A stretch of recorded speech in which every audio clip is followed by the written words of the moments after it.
Comics.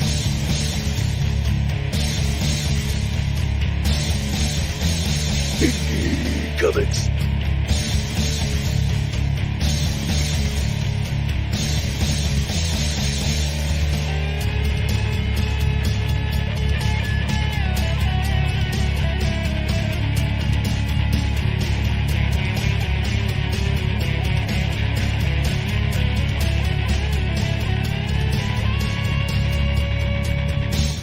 Welcome to Omen Revelations Podcast, the flagship show of the Omen Comics Podcast Network.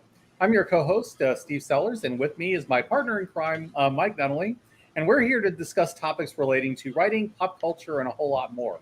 For today's episode, though, Mike and I are going to tackle a book that I have a great respect for, but it's also probably the most complex work we've tackled on this show to date, which for us is saying something, given with the kinds of deep dives that we do.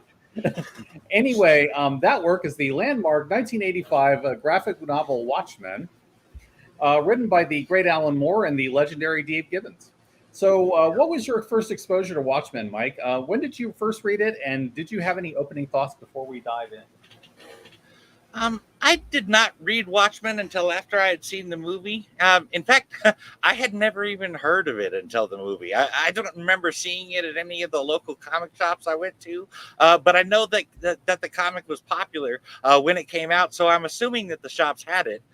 Maybe it was just I was interested in buying the comics about the heroes that I was already familiar with and maybe just overlooked it. I don't know. But when the movie came out, I was surprised that there was a comic book movie about heroes I had never even heard of. I ultimately had to see what everyone was talking about. And about 2019, 2020, right around in there, I read it for the first time. As for first impressions go, I liked it, but it was not necessarily as awesome as everyone was saying that it was. I also really hated the 5 pages of prose at the end of every issue. But that is because my analytical brain did not have a chance to kick in with it. In order to prepare for this episode, I read it 2 more times, and now I can see what everyone was talking about. This book has a lot of layers, and that are not just really obvious necessarily on the initial read. But what about you, Steve? How did you first get into Watchmen? It is definitely true that this is a book that takes like a couple of times to really kind of get a feel for it. So I totally understand that. But I don't have an exact recollection of when I first discovered Watchmen, but I want to say it was in my high school years or so. There was a period when I seriously got back into comics after a hiatus. And I was trying to find out all the big releases at the time. So I discovered things like, The Dark Knight Returns or Cerebus, Sandman, those kinds of titles. And somewhere in the middle of that, I read Watchmen. And I have to admit that I wasn't yet sophisticated enough to fully understand it at that time, as much like you were. Over the years, I reread it from time to time, and I'd always discover something new in it. And that to me is a sign of work with real depth. Of course, I had to read everything else that Moore had written after that, which led to a long hunt over the course of years, but I digress. I'll also add that Watchmen played a role in my time as an academic. In my last year of undergraduate study, I decided to do an essay on Watchmen for a class assignment on literary theory. At the time, everyone said that Watchmen was a deconstruction of the superhero, but nobody ever asked what it was deconstructing or how. It just was not part of the conversation. So I actually wrote an essay on that, and I'll share bits of what I can remember about it with you all as we discuss the series. But for those curious, the essay won 3rd place in my school's writing awards for that year for the Watchmen essay. Wow. So if you want to know how well it did, it was a pretty deep dive. That's impressive. 3rd place, considering the type of essays that were probably submitted. That's impressive. I like that. And actually, based on the things we've talked about already outside of the show, I am pretty certain that we are about to do another pretty deep dive into the 12-issue series of Watchmen. So why don't we dive into this, as we have a lot to discuss. Indeed we do. Before we continue, I want to talk about how Watchmen is a deconstructive work and what deconstruction actually is in terms of literary theory.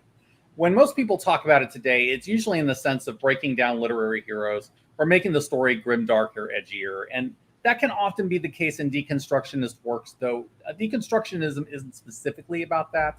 The misunderstanding about this comes from how complex and confusing the theory itself is, so one can be forgiven for misinterpreting what it actually is. Deconstructionism is actually rooted in postmodern French philosophy, and specifically in the works of Jacques Derrida. The idea of deconstructionism is about questioning the underpinnings of a work of fiction until it breaks. Derrida believed that if you question the work enough, you'd reach a point where the narrative becomes contradictory and meaningless. There is a fair amount of nihilism in Derrida's point of view, as you might imagine. Note that I am greatly simplifying the idea, because otherwise we will be here for hours. But the reason that this theory is synonymous with the degradation of fictional heroes is because, in part, Watchmen is such a famous example of it. Moore is being deconstructionist in the way that Derrida intended it. He was extremely well read, and he understood the theory quite well. What Moore is doing is questioning the archetypes and the purpose that they serve in the superhero narrative. The comedian even embodies this idea a bit. He sees what doesn't work about superheroes, see what they do as meaningless, and he treats it all as a joke. But what Moore's successor saw wasn't the deeper questions about the genre or how it works, but the surface trapping of edgy, grimdark storytelling. So deconstructionism became identified with those darker character takes and story elements, even in stories that are not actively exploring the theory itself, which is many of them. This is a point that I think that we should keep in the back of our minds as we talk about the book. You know, if I understand what you're saying correctly, Moore deconstructed heroes by having characters like Hollis Mason and Daniel Dryberg, the Night Owls, talk about some of the absurdity of it all, especially when it came to putting on costumes. Both of them were embarrassed to dress up and fight crime, and really only did so because other people were doing it first, especially because villains were doing it. In fact, it took Hooded Justice putting on a costume and fighting crime to even get the ball rolling. It was ridiculous to everyone until one man made it cool. And then a few more made it a fad. In other words, Moore deconstructed it by asking, why would anyone in their right mind put on a silly costume and fight bad guys? There are many examples I could think of, but I'm sure you will get into them. Am I understanding what you're showing us about deconstructionism? Yes, that's exactly what I'm thinking of. And those scenes that you cited are good examples of deconstructionism in the literary sense. All of those scenes that show the silliness inherent in the genre and how they don't work in a realistic context are very deconstructionist. But moving on, there's one thing that I want to get out of the way before we dive into the story itself. The main characters were all loosely based on the Silver Age Charlton heroes. Captain Atom, the Ted Kord version of Blue Beetle, The Question, The Peacemaker, Pete Cannon Thunderbolt, and Nightshade. In fact, there was a draft that Moore had in mind where he wanted to do a revamp of the Charlton characters, which ended up involving into Watchmen. Oh, and as an aside, they've actually brought the Watchmen ideas back into the Charlton characters at various times, including Grant Morrison's Pax Americana, and which I recommend highly. Anyway, DC had gotten the rights to the Charlton characters in 1983, and they wanted to do something with them. At the same time, Moore had an idea that he wanted to explore, which ended up becoming Watchmen. He just hadn't worked out which characters to use for that story. He initially wanted to use recognizable characters for it, thinking that it would be more of a shock that way. So there were talks about using the MLJ heroes, which eventually would become part of Archie Comics stable. One idea that Moore had that it would start with the death of the Shield, who was a patriotic hero that was out of MLJ. That idea was rejected, and then the Charlton heroes were considered, even using the tagline of "Who killed the Peacemaker?" But after a while, DC rightly recognized that no matter what characters they used, Watchmen would leave those characters either dead or broken. And if you look at the ending of the story, that's true. That would have happened. As I recall, though, it was DC's managing editor, Dick Giordano, that suggested that Moore and Gibbons created their own versions of the characters set in their own universe. Moore resisted at first, thinking that the recognizability would give the story more impact. But then he reconsidered it, and thinking that the name recognition wouldn't matter that much to the story as long as the characters felt recognizable. And that led him to creating the Watchmen characters that we know, modeling them after the Charlton heroes.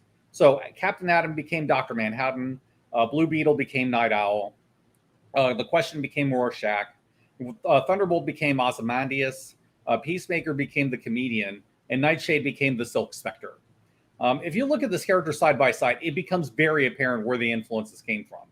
But Moore also added layers of metaphor and started deconstructing what those archetypes were as well.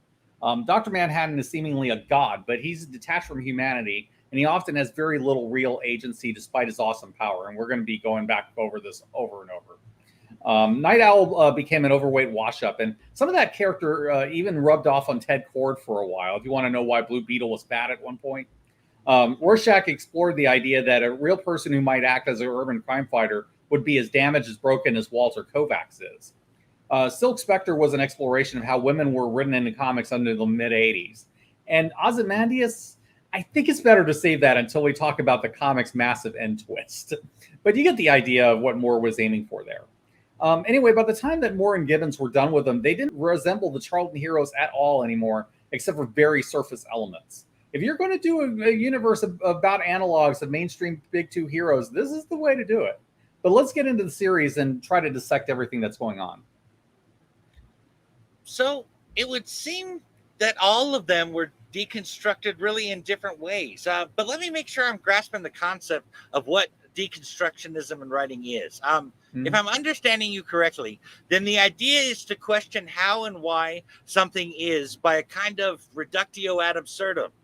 You break it down into smaller parts and dissect it. Then you put it back together in a reduced or exaggerated fashion with a hyper focus on certain aspects that reveal truths and contradictions about it. I will talk about Dr. Manhattan as a god later, but Hollis Mason getting old and washed up is an examination of superheroes really never aging in comics.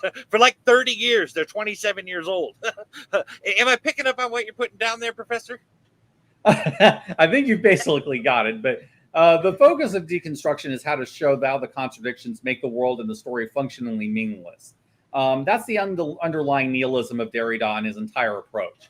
This is also a huge difference between deconstruction and another movement that I'll be bringing up later. But first, let's dive into Watchmen itself. So let's get into the opening of the series. Watchmen is framed as a murder mystery and Moore very much follows the conventions of the classic murder mystery. You have a victim that any number of people would have a reason to want dead. You have the detective that stumbles upon the crime and is trying to solve it. You have a sorted group of people who all have skeletons in their closet in some way or another, aside from maybe Dryberg. The beauty here is that Moore adds superheroes and powers to that formula. You know, I did like the whole murder mystery among superheroes thing. It's one of the reasons I loved Identity Crisis. Plus, that first issue in particular had a very noir detective kind of vibe, in large part because of Rorschach's journal.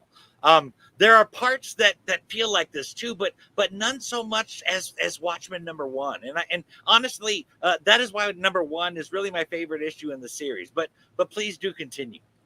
Sure. It is a great opening to a detective story, and that is for sure. But without getting too much into the specifics yet, I like that Moore finds way to subvert even the mystery formula. The detective is an unreliable narrator who thinks he's the hero, and the detective is the one who pushes events that lead to the conclusion without even realizing that he's doing this. That leads into the character of Rorschach, and I think that you had a point that you wanted to make about how he's established, Mike. I do, Stephen. I really like this scene. In issue #1, Rorschach in his civilian clothes walks by those two homicide detectives that were leaving Edward Blake, aka the comedian's apartment. When he does, one of the detectives gets a chill just walking by him. That really says a lot about the presence he commands, even when he's not in his uniform. Yeah, this is true. I mean, Rorschach is a very charismatic character. I mean, he grabs your attention whenever he shows up, no question about it. So I can totally agree with that. At the same time, you definitely see that he's damaged just when you look at his real face. When he's looking out at you in that scene, that is a Kubrick-style 1,000-yard stare that he's making, and it just looks eerie. But you also can't really look away from Rorschach either because he's just so compelling to watch. Oh, hell yeah! There does seem to be some degree of disconnect with Rorschach, and I think it is born out of his hatred for the scum of humanity. But let's talk about the Keene Act here a bit, as it leads into what I'm talking about here. After the Vietnam War, the public grew a distaste for vigilantism in general and a distrust for costume heroes, in part because of Rorschach's over-the-top brutality, escalating to straight-up murder without due process. The straw that broke the camel's back was the police strike in New York in opposition to the vigilantes. Large-scale riots began because of the strike, and while the vigilantes did what they could, including a particularly violent incident with Night Owl and the comedian, the costume heroes were still ultimately blamed for all that happened during those riots. It just so happens that Senator Keene had already written an act that would outlaw all vigilantism and force heroes to work for the government or retire. So after the riots, Congress had an emergency session, and President Richard Nixon enacted the Keene Act in 1977. The only two heroes that chose to work for the government were Dr. Manhattan and the comedian, but Rorschach refused to comply with the Keene Act and became a wanted fugitive.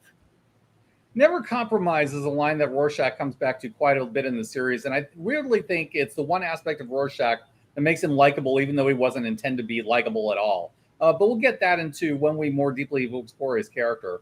But to get to the backstory of how the Keene Act was passed, I find it interesting how well Moore weaves real history and societal problems into his narrative without calling much attention to it. And honestly, now that I think about it, I honestly would not be surprised if the whole riot was actually caused by Nixon because a comedian was working for Nixon at the time. So I would not be surprised if it was deliberately set up. Now that I think about it. Wow. But anyway, Moore is thinking through logical consequences of mass vigilantes existing, and the story just flows from that thought process. And you can even like interpret your own bits, like the idea that the riots were a false flag, for example. I mean, you have the turbulence of the 1960s in opposition to the Vietnam War leading into the riots, and of course the superheroes have to step in to stop it. But because this is Watchmen, the heroes end up causing more problems that they solve, and the consequence of that is just to ban masked heroes entirely, which is probably what the politicians wanted to do anyway, because this ends up with the only active heroes being those sanctioned by the U.S. government. Now, while I don't want to get too much into politics aside from what the book delves into, I will say that this is what I point to when I talk about politics being done right in a comic. Note that I am not saying that politics has no place in art. There is if it's done right. Absolutely it does. My problem is that it's usually done badly. I tend to grumble when the writer either doesn't know what they're talking about, is presenting the same boring cliches while adding nothing of value to the debate, and or is trying to manipulate the reader into taking their side, without presenting like something really worthwhile. The Watchmen does none of that. Moore is very astute and informed about what he's writing about, and he presents events in a way that makes the reader think about what happens. He presents different sides of the argument, as he does when Night Owl argues with the comedian about what they do during the riot leading up to the Keene Act. Now, all of this is presented as how society would change in a world like this, and as with everything in Watchmen, it is all very artfully and tastefully done. Something I don't know how I missed this before, but I have to assume that Marvel's Civil War was inspired by Watchmen. Probably. Yeah. I mean, Miller is a huge fan of Moore. Yeah. It really is done well. It has a very lived-in, real feel to the story. I can fully picture things going this way. But if I could switch tempo here for a second, I would like to make a comparison between a Golden Age hero and a Silver Age hero in the Watchmen universe. Hollis has the same type of feelings as Rorschach about the city and its people that he got from his grandfather. It would seem that Hollis has changed quite a bit since then, but listen to this quote from Under the Hood from Hollis Mason or Night Owl. One of the things that my grandfather took great pains to impress upon me was that the country folk were morally healthier, and that city folks and that cities were just cesspools into which all of the world's dishonesty and greed and lust and godlessness drained into, and it was left to fester unhindered. Some of the things I saw in the city during my first few years here filled me with a sort of ethical revulsion that I couldn't shake off. To some degree, I still can't. Compare that to Rorschach's entry from issue number 1. Dog carcass and alley this morning. Tire tread on burst stomach. The city is afraid of me. I have seen its true face. The streets are extended gutters, and the gutters are full of blood. And when the drains finally scab over, all the vermin will drown. The accumulated filth of all their sex and murder will foam up about their waist, and the whores and politicians will look up and shout, "Save us." And I will say, "No." This takes on even more depth when you count Rorschach's constant journal entries about his ethical revulsion of the city. Right. Moore and Gibbons are showing us a society that has rotted and decayed over the decades, using superheroes as a way to reflect that. Both Hollis and Rorschach recognize that growing rot in society, even though they see the solution to that in very different ways. Hollis looks at it as like an old soldier does, a guy who's been through the trenches and survived. Because he is a Golden Age hero, he maintains those old school sensibilities, and he tries to have hope for the younger generation. But then you have Rorschach, who has never seen a day of kindness in his life. So all he sees is darkness, and he gives into the cynicism of that world. So they both identify the problem, but they see the solution, if there is one, very differently.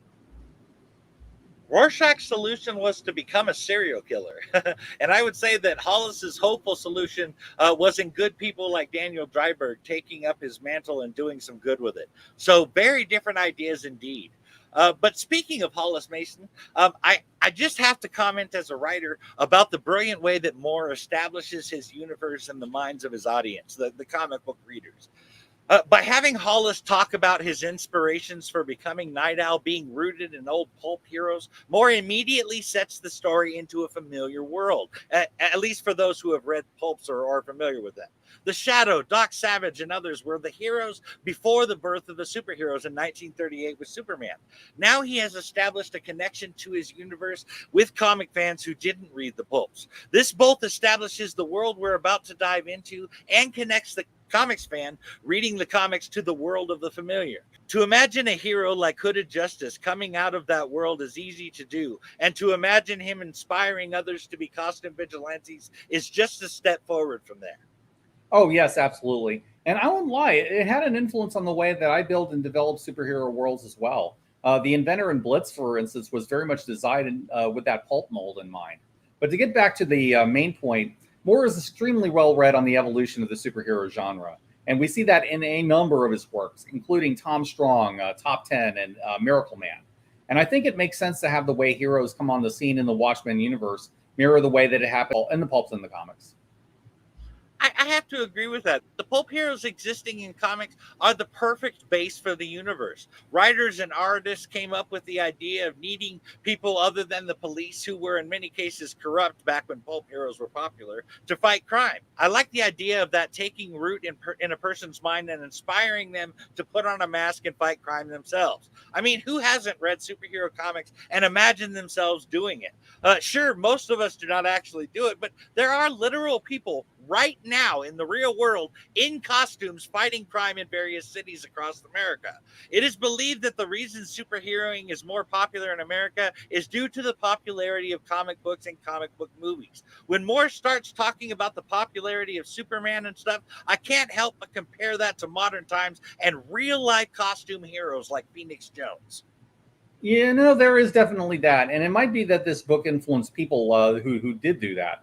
At the same time, Moore sets up a golden age and a silver age, and then he brings everything crashing down in the 1970s. Moreover, he really allows the superheroes to have an impact on the way the world and society develops. When Dr. Manhattan makes Hollis Mason's job obsolete because of the new technology he introduces, it's a subversion that completely makes sense. So while it's a superhero universe that is built on top of literary influences, Moore takes a wrecking ball to it just by thinking through the logical consequences of these genre elements existing in the real world. Moreover, I see what you did there.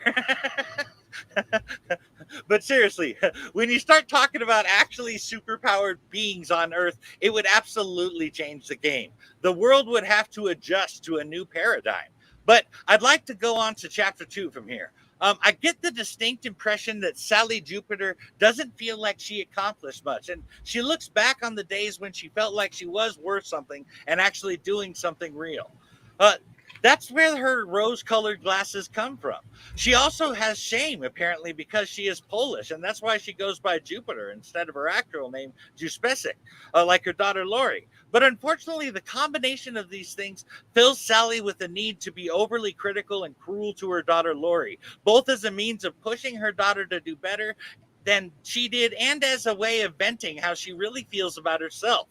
In a way, I think Sally might be treating her daughter how she feels like she should be treated. You are onto something there. Sally Jupiter suffers from what I call Sunset Boulevard syndrome. She's like that aging starlet who used to be the it girl back during her glory days, but those days are long behind her. Everything for Sally is about recapturing her youth, which is the only thing that she has outside of her daughter. This goes back to Moore's points about nostalgia, which I'm sure we'll get into before too long, but I digress. Anyway, that we see that Sally starts acting like a stage mom, trying to relive her youth vicariously through her daughter, which is a thing that does happen. But the problem is that Lori isn't her mother, and she doesn't see the world in the same ways. Lori's sense of identity just ends up kind of damaged, both because of her mother's prodding and because she never knew who her real father was. Just as a quick side note, while we're on this topic, did it strike you as extremely weird when Lori told Sally at the end of the book that she's never done anything wrong by her? She's trying to be nice. It doesn't set. I don't think that's true. I don't think that's true, though. Yeah, that line that just caught me every time I read it. But it sounds Sally, more like it sounds like more she's accepting, who her mother is and what she did. Just so it's a kind of way of making peace with what happened. I can see kind of nice things you say to make peace rather than actually being true, kind of thing. Right. Yes. Yeah. Okay. So yeah. Sally is not winning any Mother of the Year awards. No parent is required to be perfect, but it doesn't seem like there was a lot of thought on Sally's part about what was best for her daughter. But let's move on. I must admit that seeing Hooded Justice straight up beat the shit out of the comedian for attempting to rape Sally Jupiter had me thinking that he might have been the one who beat the crap out of Edward Blake and tossed him through the window when I first read it. Rorschach made it seem like the comedian was a lot more than a regular person could handle, and Hooded Justice definitely handled him. I'll also note that the comedian was clearly scared of Hooded Justice. When Hooded Justice grabbed the comedian, Edward Blake did not grab his wrist and remove Hooded Justice's hands or strike him in the nuts like he should have. In fact, he didn't fight back at all, as if he knew he had no chance in winning. That way, and that's why he called out Hooded Justice for being a sadist instead, using words as his weapon. Honestly, Hooded Justice was next to Rorschach when it comes to fierce brutality. He once disarmed and beat 3 men with such severity that all 3 required hospital treatment, and one of them subsequently lost the use of both legs as the result of a spinal injury. In another incident, Hooded Justice crashed through the window of a supermarket while a robbery was in progress and attacked the man responsible with such intensity and savagery that those not disabled immediately were all too willing to drop their guns and surrender. So the comedian's sharp words cut deep because there was truth in them. I would go as far as to say that those two are the most physically violent people in the Watchmen universe, referring to Hooded Justice and Rorschach. It would seem that being a sadist was not the perception that Hooded Justice wanted. It was justice he was after and not getting off on being violent. I get the impression that Hooded Justice did a moment of self-reflection there, like, is that what I have become? Wanting to prove that Blake was not right, Hooded Justice quit beating on comedian, despite having just said that he planned to break Blake's neck and told him to get out. Of course, Blake got the last word in by telling Hooded Justice that he has Hooded Justice's number now, and one day the joke was going to be on him soon. My theory wasn't true, and Hooded Justice was dead by the time the comedian was killed, but I didn't know that when I read the scene the first time. That was a nice red herring. Was it the same for you when you first read this? Did you suspect Hooded Justice was the killer? I did wonder at first, and it's hard not to wonder that, really. The motive is certainly there, and there's no question that the comedian was a loathsome person who never faced justice for any of the horrible things that he's done until the very end. But that's exactly what Moore wants you to believe. The Hooded Justice tease is a brilliantly executed red herring, as you said, setting up a character with a real motive to hate Blake and one who has the ability to mess Blake up bad. But that's the thing with the really good murder mystery. They present a victim who everyone has a good reason to hate, presenting many equally valid possibilities in the eyes of the reader. But no, it's a complete red herring with absolutely no bearing on the ending of the story at all. But they do such a good job of making Blake such an unlikable jerk that nobody would blame Hooded Justice if he had been the killer. It is really well played on Moore's part. But speaking of mysterious deaths, something always struck me about Hooded Justice. So in Hollis Mason's book, Mason talks about Hooded Justice having possibly been a German circus strongman named Rolf Mueller. Mueller ended up dead in a harbor roughly about the same time as Hooded Justice conveniently disappeared. And if you look back at the attempted rape of Sally Jupiter, Blake Rock walks off with an implied threat that he'd eventually find Hooded Justice and get his revenge. So given these clues, I think there's a conclusion that we're meant to draw there. But let's hold off on that discussion until a bit later when a particular scene brings all this into focus. But for now, I think you had something else to say about Hollis Mason and Hooded Justice? I do, Steve. I would like to talk about another aspect that has been assumed by many into that scene based on a single line from Watchmen. In Under the Hood, Hollis Mason wrote, strangely enough, even though Sally would always be hanging onto his arm, into Hood of Justice's arm, he never seemed very interested in her. I don't think I ever saw him kiss her, although maybe that was just because of the mask. From that, it has been inferred that Hooded Justice was in fact gay. That paints the scene where the comedian says that Hooded Justice gets off on violence and HJ clearly freaks out inside, come across in a totally different light, potentially. Maybe HJ was afraid that the comedian might have also been referencing that he was gay. It was the line, "I've got your number," from Blake that really sealed that impression for me. I mean, was telling people that Hooded Justice was violent and that he really liked it going to be a shocker to anyone who hears it, considering his track record? No, I don't think so. But what do you think about that, Steve? No, I don't think so either. I mean, I think it's definitely clear that Moore probably intended Hooded Justice to be gay. If you look at the scene where Hooded Justice beats up the comedian, Blake very clearly hints at this. This is what you like, huh? This is what gets you hot. You could argue that Blake is just saying that Hooded Justice just enjoys violence and hurting people, sure, and that's likely not wrong. But I think it's very likely that Blake was making a veiled jab at Hooded Justice being gay, implying that he enjoys rough play with other men. I like the way it's played subtextually, allowing the readers to interpret the scene either way. Personally, I see it as a bit of both. Awesome. It sounds like we're totally on the same page with Hooded Justice then. In issue number 2, we see that in 1966, Captain Metropolis, with the help of Ozymandias, had called a meeting of the people he had hoped would join him in the new Crime Busters team, the successors of the Minutemen, which had been disbanded 17 years prior in 1949. Vigilantism had always been a crime, but when Dr. Manhattan came onto the scene, the government wanted to wipe the board of America's enemies, both foreign and domestic. And to make that legal, the government made vigilantism legal for 11 years until the Keene Act was enacted in 1977. The only real protester to the Crime Busters was the comedian, who has a life goal of shitting on everything. But that is not to say that he did not have a point. Like he says later on in a flashback of the New York riots, the joke of the whole thing is that Americans got what they asked for. The American dream came true, and they were puking up the proverbial quail, even dying for it. I think in this scene, the comedian reflects the view of Americans and others that there was no point planning for the future anymore, and that the world could erupt in nuclear fire at any minute.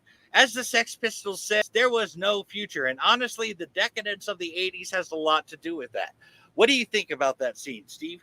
Should they have banded together to try and set things right? Or was there really no point in the Watchmen universe to bother anymore? Firstly, I'll say that Moore does a great job in completely twisting the gathering of the team story. In most superhero team origins, the heroes meet, they move past their differences after maybe a misunderstanding battle, and they all eventually become friends and partners in the heroic cause. Even the loner of the group is eventually won over. But here, all these characters do is show how divided and different they are in their approach to stopping crime, and they leave Captain Metropolis holding the bag. It's a beautiful moment. As to your question, I'm probably not the right person to ask because I don't share Moore's cynicism when it comes to superheroes. I'm not saying that Moore doesn't love superheroes, just that he tends to view them as a for kids kind of genre. And he writes superheroes well with a loving wink when he's doing them well. But his view of the reality of them is extremely bleak and fatalistic. I take a different view personally. I happen to like the superheroic ideal, even if it's something that's difficult, if not impossible to reach.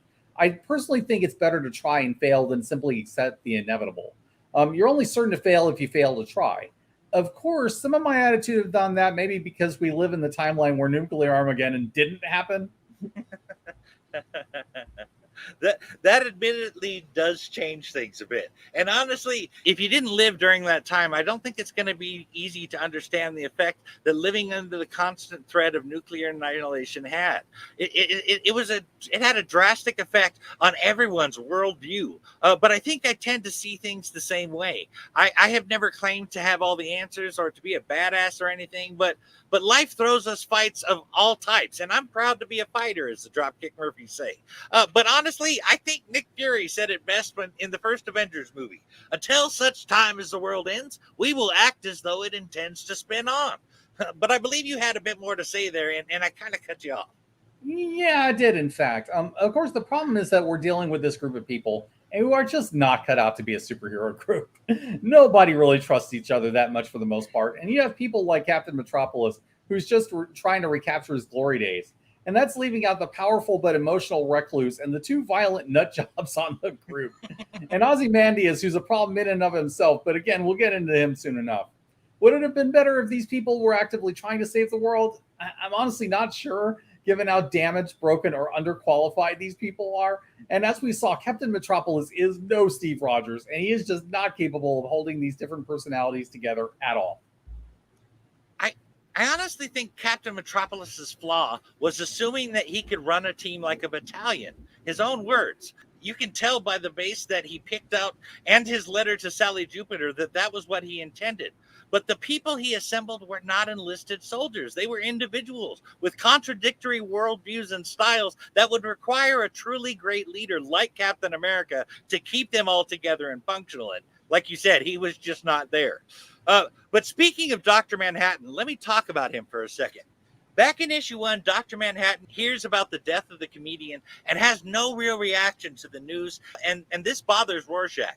I wonder if there was more to it than just a cold and clinical counting of particles. I wonder if it does not go back to the end of the Vietnam War, when Dr. Manhattan and the comedian were in that bar, and the pregnant woman approached the comedian about finally taking responsibility for the child in her belly, now that the war was finally over. Blake coldly told her that he planned to forget about her, the baby, and her whole country. And so she slashed open his face with a broken bottle to give him something to remember all three by. In response, the comedian mercilessly shoots and kills her right there in the bar. You notice nobody reacts. There isn't any customers getting involved. The bartender isn't saying anything. But here's the part that gets to my point. Dr. Manhattan told Blake not to kill her. But as Blake pointed out, John could have easily stopped him, but he did not. I do not think that this was because John was merely looking at the same amount of particles on the floor as he did tell Blake not to kill her and condemned him for gunning down a pregnant woman. Something did, however, stop John from acting there, and I do not know what it was. It could be detachment from humanity, like Blake suggests, but why say anything if that was the case? But back to Dr. Manhattan not caring that Blake had died. I am curious if it was not Blake's abhorrent behavior that was part of him not giving a shit that the comedian was killed. Any thoughts or theories on all that, Steve? Some of it comes back to one of the points that I'll get to about Dr. Manhattan when we get into some of the later reveals about him. That basically is that while John seems to be the most powerful being in the world, he has little to no real agency or ability to change anything. I'll get into why I think that Moore designed him that way, but for now, let's get into this scene specifically. The problem with Dr. Manhattan is that he sees everything and things have to happen the way he experiences them, out of order and jumbled up in time. I'm guessing that this was a person who was fated to die, and for whatever reason, he just couldn't change the outcome, even knowing it would happen.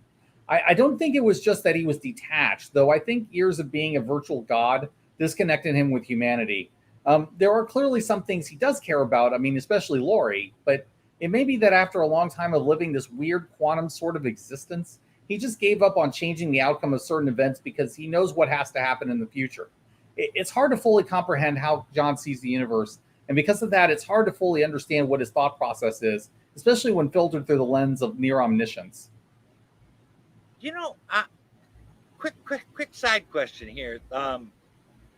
In the movie, they say that John says that he can only see his timeline, not all time. And if you look at the graphic novel itself, it does seem to show that. I mean, all the times that John is jumping through are all happened within his lifetime. What do you think about that? It could be. I mean, it does. We know at the very least he's jumping around in his own personal time stream. And so it's like you have, for example, the scene where Laurie, he tells Laurie that he knows about her and Dan, and then, and basically says, okay, you're going to tell me about this. And then he acts surprised when she tells him, even though he should know this. So, he has this weird, very, very weird temporal existence and way of looking at things. And, it's really, really hard to say anything with finality. That's probably true. But back to what you said there, I want to comment on Moore's superhero deconstruction by way of Dr. Manhattan for a minute. Moore is, as of 1993, a self-described occultist, ceremonial magician, and an anarchist. He described himself once as being a devotee of Glycon, preferring the belief in a hoax deity because he is not likely to start believing that Glove Puppet created the universe or anything dangerous like that. So I think Dr. Manhattan is a reflection of Moore's views of America's capital G God. And that is why the quote is God exists and he is American. In regards to Dr. Manhattan, Moore is really deconstructing God, not necessarily a superhero. God is omniscient and omnipresent, but he has given mankind free will. Everybody always asks, how could God allow all these terrible things to happen? But none of them want to be controlled by God like puppets. They want their free will, and God can go ahead and puppeteer everyone else in the world. That's just not how it fucking works. In that specific way, and without getting into a religious debate, God has little agency when it comes to mankind and what they do because he has given them free will. What do you think about that? There probably is some truth that Dr. Manhattan includes some of Moore's ideas on what a god walking the earth might look like. John Osterman was a watchmaker, and it's likely that Moore was referencing the watchmaker theory of God when he put that together. But I think he's also reacting to blind patriotism, which can sometimes seem cultish if taken to an extreme. But since you mentioned Moore's belief in chaos, magic, and Glycon, for general interest, I'll add a quick note. If you want specifics on how Moore sees the spiritual and how he views magic, read Promethea. That book is essentially Moore's primer on magic in the form of a superhero comic. I'm not kidding. Not to mention, it is quite a good read. But speaking of books, I think you wanted to talk about Under the Hood. I do, but I'm definitely going to have to check out Promethea. Um, in an excerpt Under the Hood, chapters 3 and 4, Hollis Mason admits to some pretty dark and harsh truth about the Minutemen and other costume heroes of his age.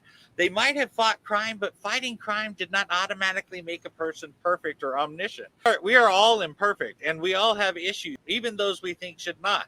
There is this perception that heroes and others we look up to must be infallible and righteous at all times without exception. But I think what Hollis Mason is saying here is that even broken people can still be good and do great things. Yes, the Minutemen had serious issues. They were criminals, punishing people for breaking the law. And there were clearly some racial issues going on if Hooded Justice claimed to approve of the actions of Hitler and the Third Reich. And Captain Metropolis is both racially and prejudiced and inflammatory remarks. All of that is true. But I have said this many times, and I will say this again, even a broken clock is right twice a day.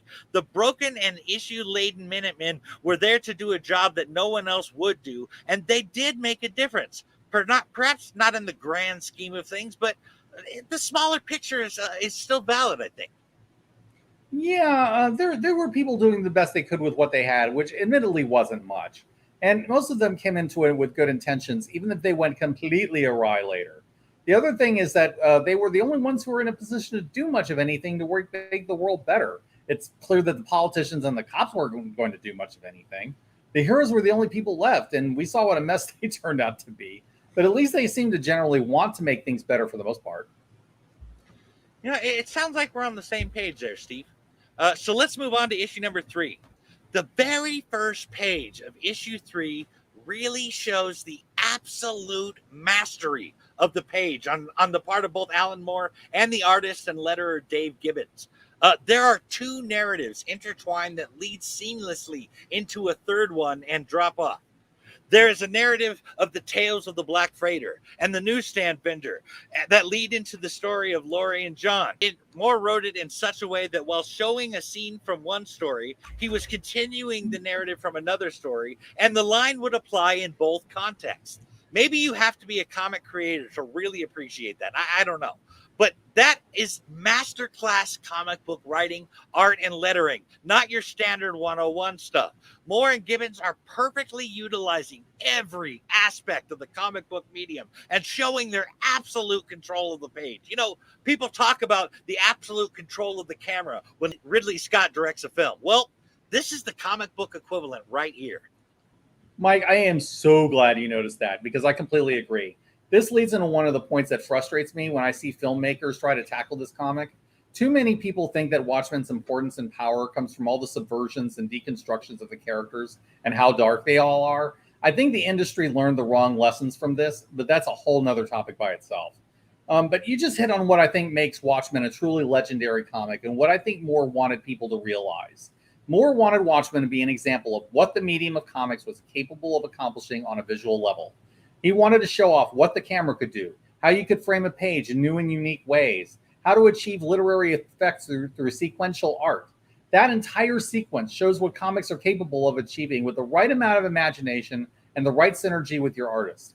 But that leads into one example of this, and that is the Tales of the Black Freighter. Mike, I think you had an idea about that you wanted to share? I do, actually. I totally do. I came up with a different theory about the Tales of the Black Freighter, based primarily on when The Watchmen came out in 1986. The Vietnam War had ended back in 75. And in this case, the Black Freighter represents war itself. And since we're talking about 1986, I think it's the Vietnam War specifically. The Black Freighter in this analysis is a metaphor for war, and the crew and the heads nailed to the prow of the ship represent the various views on war in 1985. But let me elaborate with the comic. In the Tales of the Black Freighter, just the sight of the Black Freighter brought to mind the stench of powder, men's brains, and war in the captain's mind. In my theory, which is admittedly different from the author's intent, the captain in the Tales of the Black Freighter represents the soldier who has come home from the war with PTSD. And for that matter, so do some of his deceased crew washing up on the shore. Those that returned were pale reflections of their former selves, just like the corpses on the captain's makeshift boat. The Black Freighter, aka War, rides off with the captain's family, which I think reflects war taking the soldier's family. Many families separated after the Vietnam War because the men that returned were no longer the men that they knew. Listen to the next bit from Tales of the Black Freighter. The heads nailed to its prow looked down. Those with eyes, gull-eaten, salt-caked, liplessly mouthing, no use. All is lost. I think that phrase means a few things. But first, the captain refers to the heads on the prow of the Black Freighter as his men who fought in battle, or rather, his soldiers during the Vietnam War. His men being those heads nailed to the prow, the captain killing that man and woman on the beach because they have discovered his boat and assumed the man, a moneylender, was a conspirator with the Black Freighter, going into Davidstown and his own home and savagely beat his wife to death in front of his own children, unaware of who he was killing. Speaks of the plight of war veterans with PTSD and their difficulty reacclimating to society and family life as their heads are still nailed to the Black Freighter, to the war. It can feel out of reach and hopeless, like there's no use in trying. They cannot escape it because they are nailed to it, or rather, it is their own mind that they're trying to escape. Where does one hide from themselves? All is lost. At the same time, those heads seem to be the voice of those against the war and the sentiments of the 80s, which were, we have nothing but the now. The past is behind us and there is no future. Or as the heads say, no use. All is lost. You'll notice that several people throughout the comic mention that everything could be over at any minute. The weight of that crashing down on people, particularly, but not limited to Daniel Dryberg, Laurie Juspesic, and I think even Edward Blake, who the threat of nuclear holocaust turned into a straight-up nihilist. But I also think this more directly means that the heads nailed to the prow of the Black Freighter, that is in itself a metaphor for war, are saying that there is no use for war and all is lost if that path is pursued. With the heads on the prow and the waters of the sea red and foaming with blood, the corpses washed up onto the shore, the crew of the Black Freighter shouted, more blood, which is, in this theory, represents the draft, continuing on despite all of the outlandish death tolls of the war. It was just never enough. What do you think about that, Steve? I think that's absolutely a fair interpretation of the Black Freighter scenes. It probably wasn't what Moore had in mind, but I think it definitely fits the ideas and themes that Moore was going for. And you know what? Sometimes in literary criticism, that's absolutely fine. I believe in the importance of authorial intent, and I think you should consider it when and where it makes sense. But sometimes it's also fine to invoke the death of the author principle, where you can just interpret a work irrespective of what the author had in mind when he wrote it. If, mind you, it's consistent with what's in the text. I think it is in this case, especially when you take hits on some of Moore's ideas quite well. I like the war angle, and Moore was commenting on Armageddon and the Doomsday Clock with this series, very anti-war views. So I think it's absolutely fair game if you want to go with it. Now, some points about the Black Freighter before I go on. Moore came up with the idea of a pirate comic, thinking about what kinds of comics that a world of superheroes would have. So he went with the idea of comics featuring non-superhero genres, and that led to Moore including the pirate comic. And I think that was a good genre to use since it leads to Moore's main idea with the Black Freighter. In my view, Moore is trying to illustrate the fall of man, how far people can be pushed until they lose all veneer of civilization and justify any kind of horrific act. The sailor starts off as a fairly decent human being, but when the story is over, he's become something monstrous in order to survive. This was probably intended to echo the mystery killer, and if you've read the book or seen the film, you'll know who that is, and we'll get into that in soon. As it turns out, though, Moore actually would touch on this idea years later in League of Extraordinary Gentlemen, 1912, taking a riff off of the Threepenny Opera. As he wrote it in the LOEG story, quote, "Mankind is kept alive through darkest deeds," unquote. Sometimes what keeps a person alive is that dark animalistic side of humanity, the side that just cannot function in civilized society. You can definitely see that with the Minutemen as well, especially Rorschach and the Comedian. But you could also see the Black Freighters reflecting the rottenness society that we've talked about before. So while it is an echo for one character's arc in particular, you could argue that it reflects humanity's fall in a general sense as well. You could also interpret Black Freighter as death itself, constantly tempting humans to feed it more lives to satisfy its unending hunger for human lives. We had talked a bit about the line you mentioned there. Mankind is kept alive through darkest deeds, and how that idea is found in Watchmen, as well, like you mentioned, with Adrian Veidt saving the billions of humanity by killing millions of them, the Comedian and Dr. Manhattan killing for the government, and even Rorschach and his particularly violent, murderous brand of justice. So I totally see that idea continuing in League of Extraordinary Gentlemen. That was a good call there. But did you have any closing thoughts on the tales of the Black Freighter, Steve? I do have a few quick things to say. Do you need to read The Black Freighter to get a full picture of Watchmen? No, not necessarily. But I think you miss a part of Moore's vision if you don't at least expose yourself to it at least once and see what you think of it. It really does connect thematically, even if it doesn't seem important at first. Honestly, I love that it is open to interpretation like that. I mean, we both read the same story and got something different out of it. I think that's really cool. But if I could switch over to a bit of a side point, I can't help but notice something that I think is directly inspired by the scene in issue number 3 where Rorschach in his civilian clothes came to the newsstand to get his magazine, and the news vendor asked him how the end of the world was coming. Rorschach's response is interesting. He says, "It'll happen today. I've seen signs. National Examiner reported a two-headed cat born in Queens." In the Death of the Family storyline from Scott Snyder's run on Batman, they talked about certain eerie signs that signaled the return of the Joker. And one of the big ones was that a two-headed lion cub was born in the zoo. I think Scott Snyder was playing off that end of the world feeling from Watchmen, with Joker being at the end of the Bat family. Well, almost. Yeah, I still haven't read that much of Scott Snyder's Batman, but I wouldn't be surprised if that's an intentional nod. A lot of modern comics writers love to do little small nods to Watchmen like that. For instance, the Nova Express, the newspaper that confronts Dr. Manhattan, is referenced in Fabian Nicieza's short run on Nova in the mid-90s, where Nova tries to do basically a delivery service called the Nova Express. So I really dig that. Watchmen is just so influential that it gets referenced a lot by later creators. Anyway, I think that quote is interesting because it shows how paranoid and delusional that Rorschach is with some of his views. He's very much a case of the stop clock that's right twice a day, as you said, with two heads, as it turns out. That is certainly true. But let me switch topics here. I get the impression that Laurie was practically the only thing keeping John on Earth. I get the impression that part of him really did want to please and satisfy Laurie. He honestly just didn't know how. He was just too disconnected, not just from others, but from moments in themselves and even within himself. John was doing like 6 things at once, including being intimate with Laurie. I think John's issue is that relationships are more than math problems. Laurie, like most people, needs emotional connection. Having a bond is important, and that was part of the equation that John was too detached to figure out. Laurie wanted him, and he literally could not give it to her. For all of his knowledge, the heart was lost. Laurie was under extreme pressure to keep John happy as he was America's national defense.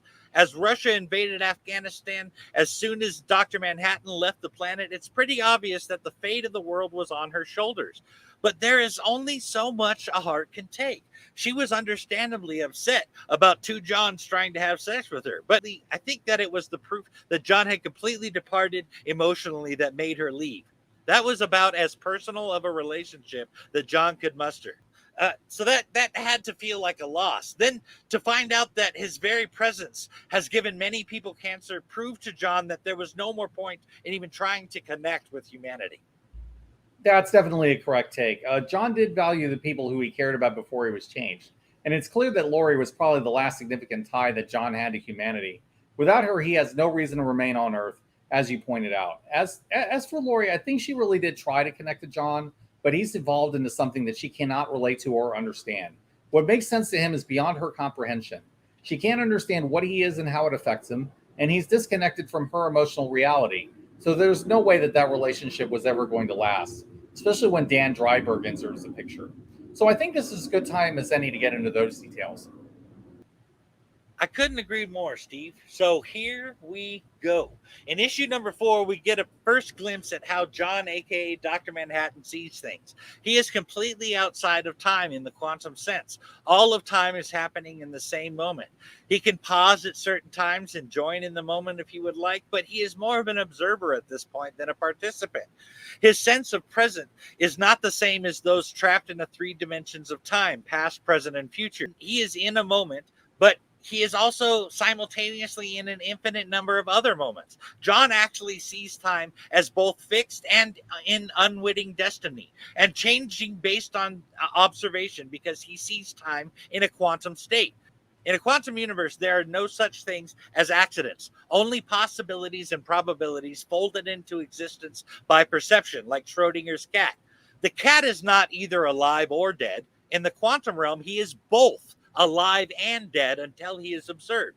To take it one step further in the quantum physics, regardless of what you know or think you know, anything could potentially be inside that box, not just a pissed off cat.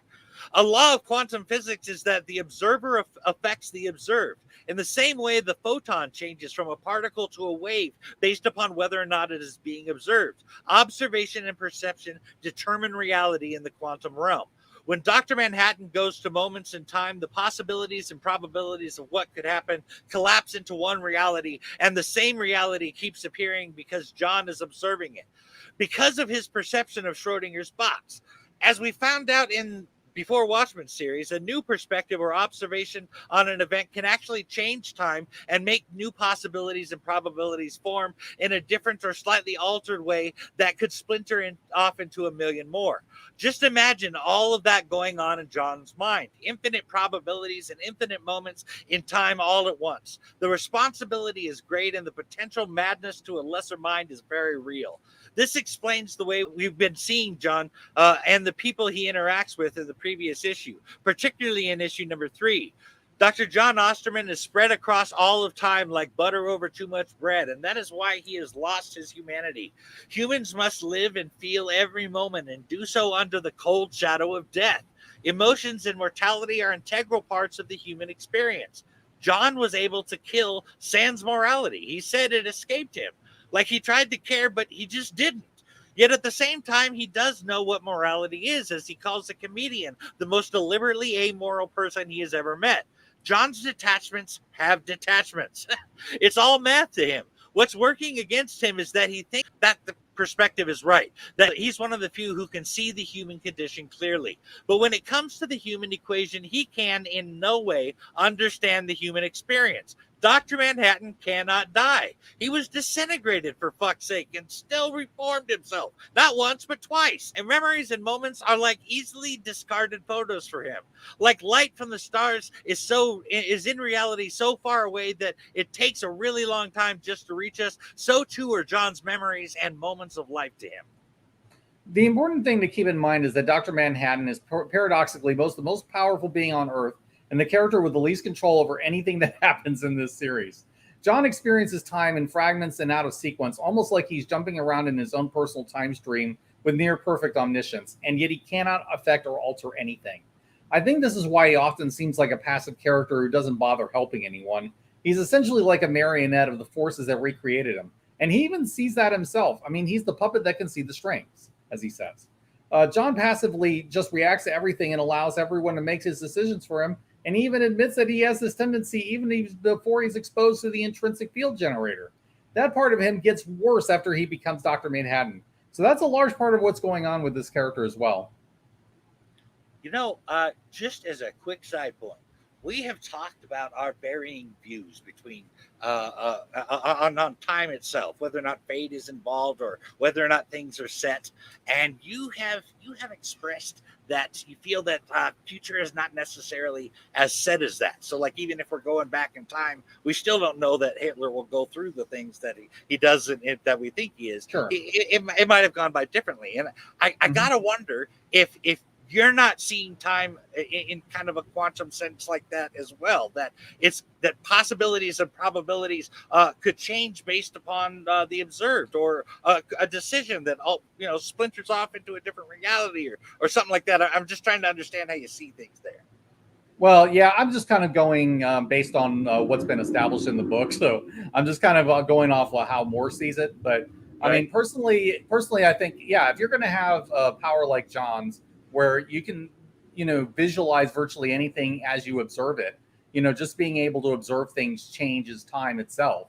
You have to be you're going to be very, very careful about what you observe, aren't you? So, yeah, I mean, it's a very complicated situation, just reeling both with the science of it and also, about how John himself, works in terms of his power, his perceptions of time and everything else. Oh, yeah. Yeah, totally. That makes sense. John is a very complicated guy, to say the least. Yep. We found out about the Keene Act here in issue number 4 from Dr. Manhattan's perspective. We know a lot of this stuff already, as I talked about it before, but one thing I would like to mention is Rorschach in this situation. Rorschach gave exactly 2 shits about vigilantism being illegal since the Keene Act and refused to reveal his identity before the Committee of Un-American Activities, nor would he retire either, which made him a wanted fugitive. Rorschach did, however, give an explanation why he refused and an answer to the government's demands that he expose himself, work for them, or retire. But in a way, that was totally 100% Rorschach. He left the corpse of multiple rapist Harvey Charles Furness outside the police precinct with a note bearing his symbolized signature and the word never. In other words, because there are sick fucks like Furness in the world that police and governments can't or won't handle properly, there is a need for Rorschach to exist. Until that sewer scabs over and the end comes, Rorschach will not abandon New York or real justice. Here we begin to see that someone like Rorschach can't possibly fit into the society of this world. He has a very clear-cut moral view of the world that is at odds with what society values, and Rorschach will never compromise on any of it. He also won't compromise in his belief that Rorschach is necessity. So he starts off fighting criminals and then ends up becoming one because society has decided that people like him are obsolete. I think that Rorschach's uncompromising nature is, oddly, part of the reason why he ends up being such a likable character, even though we're supposed to hate him. We may not like what his principles are, but we can respect Rorschach because he never wavers on them, and he won't stop doing what he thinks is right until he's forced to stop. He's the one person who openly defies the Keene Act, who is not killing people for the U.S. government. Rorschach is just as bloody as Blake or John, but he's doing it out of his own twisted sense of morality. There is no way that the world can ever accept that for long, and as we eventually see, it doesn't. It is very common for serial killers to have some kind of moral or religious base as a reason for killing. I'm not saying that a sane person is going to agree with their perceptions, but at the same time, I think if we saw the world the way they did, we might be compelled to take action as well. I think that is perhaps the last thing that a sane reader can really apply to understanding or relating to Rorschach. In his mind, he is doing the right thing, and we all want to be doing that. Very true. Now, it's at this point that I feel like I need to explore what I think Moore is doing with Dr. Manhattan as a character. Some of it Moore even comes out and says directly, though it's treated as an offhand comment or a joke. Around the second issue or so, Sally Jupiter says that the only difference between Dr. Manhattan and an H-bomb is that the H-bomb doesn't need to get laid once in a while. This is delivered as a joke, and it's funny, but I think metaphorically, this is exactly what Moore is going for here. My larger take on John is that he's essentially a metaphor for a nuclear weapon. He is the most powerful thing in existence, but he's used only for destruction, and he has absolutely no agency whatsoever. He also kills indiscriminately, and he doesn't care who gets caught in the crossfire. John is used as a tool by the U.S. government to kill people or to be presented as a nuclear deterrent against the Russians from attacking. The politicians that employ John only see him as a weapon, and the only thing they seem to fear is losing control over him, much as they might be afraid of nukes ending up in the wrong hands. Keep in mind that the following quote from Wally Weaver in the backup segment to the issue. What I said was, God exists and he's American. If that's a statement that starts to chill you after a couple of moments consideration, then don't be alarmed. A feeling of intense and crushing religious terror at the concept only indicates that you are still sane. It's a kind of fear that someone like J. Robert Oppenheimer might have felt at the thought of creating a weapon that could potentially end the entire world. Dr. Manhattan is the idea of a superhero as a living weapon of mass destruction, and he carries all the implications that come with that idea. I'll also add that the H-bomb getting laid thing makes a weird kind of sense, too. Look at the design of the weapon. It is clearly designed to be a phallic symbol as a show of strength to the rest of the world. This is probably why John is so often shown flashing his junk around without the care in the world. I think that Moore saw the phallic aspect of the bomb and made it a literal part of John's character. If you see Dr. Manhattan as less of a Captain Atom figure and more of a walking, talking nuclear weapon, a lot of things that Moore does with John start to come into focus. Does that sound like a plausible theory, Mike, or might I be reaching with this? I'll be honest, it never occurred to me to view John's nudity like that. I always viewed it as just being because he was never going to be hot or cold, and I imagine he just didn't care what people thought of it. At the same time, I can't think of any reason why that theory couldn't be true. But as far as John being a symbol of a nuclear weapon, I can totally get behind that. There is no doubt in my mind that is where Moore was going with that. I'm even reminded of Bernard's, the news vendor, saying that we should nuke the Russians until they glow. And John himself does glow. I don't really see another way to see John, actually. I think you're right on point there with that bit. Awesome. So it looks like we're in general agreement there. And I do agree that John has moved beyond mortal concerns, whether it's heat or cold or even the opinion of society. So he doesn't care about flashing wherever he goes. Anyway, let's turn our attention to the next issue. I think you noticed something that you wanted to bring up. Hell yeah. Watchmen is a comic that requires you to pay close attention to catch everything. Back in issue number 3, on the very first page, you see a guy hanging up a nuclear fallout sign. I think everyone sees that. But did you happen to look at what was hanging on the wall to his right? There was a missing persons poster on that wall about a missing writer, and not just any writer, Max Shea, the writer of the Tales from the Black Freighter comic. Then, here in issue number 5, Rorschach puts the pieces together. We find out that was a seed that was planted back in issue number 3. It turns out that the island that the comedian had mentioned to Moloch had artists and writers living on it. It obviously turns out to be Vite's Island, where his extra-dimensional creature was made, but we don't know that yet. I just appreciated the breadcrumbs there. This is definitely a book where you need to pay attention to every element in the frame. Moore and Gibbons worked out the story out meticulously, and if you look really hard at the early issues, you see how they seeded it. The connection between the Black Freighter and Vite is also much more concrete, knowing that Vite was mixed up in the disappearance of Max Shea. Good observation there. I think we're agreed on that. But I'd like to shift gears here a little. I have to comment on the historical fiction writing in Watchmen as it pertains to the Tales of the Black Freighter comic. They weave very convincing tales using an actual person in Joe Orlando and the actual company that existed in EC, and even mention piracy, an actual comic from EC. The artist on EC Tales of the Black Freighter was none other than Joe Orlando in the Watchmen universe. He did, in fact, work for EC and later DC in real life. He even worked on Westerns, though it was later on. Max Shea, however, was a made-up character and one of the science fiction writers that Vite had invited to the island. Also, they mentioned the Quality Comics title, Buccaneers, which, while an actual comic is not from EC, as they say in the graphic novel, Quality Comics was purchased by National Comics Publications, later DC. So really, it all works out in the end. My point is that this is done absolutely perfectly. And I'll be honest, they had me fooled. I had to look this stuff up before I knew it wasn't real. Mad skills here, folks. Mad skills. Mad skills indeed. Moore understood his comics history quite well, and we've seen that numerous times. I think it's probably most evident in League of Extraordinary Gentlemen, where the later volumes reference some extremely obscure British characters and duplicate the visual styles from those old comics perfectly. But you also see it to a certain extent with Miracle Man, Supreme, Tom Strong, and other comics that draw reference to really old and obscure books. But to get back to Watchmen, we definitely see that Moore and Gibbons are drawing on the styles of those old pirate comics, reflecting what artists like Orlando and Joe Kubert might have done. It's also possible that Moore went through the old hit library of stuff that DC owned to find the right pirate comic to reference. Either way, it's a really deep and obscure reference to pulp, but it totally works. Now, not too long ago, there was a big announcement about how Tom Taylor wrote an entire issue of Nightwing that looks at the world through the eyes of Dick Grayson. And that is a cool technique to use. I dug it. But Taylor was not the first to do it.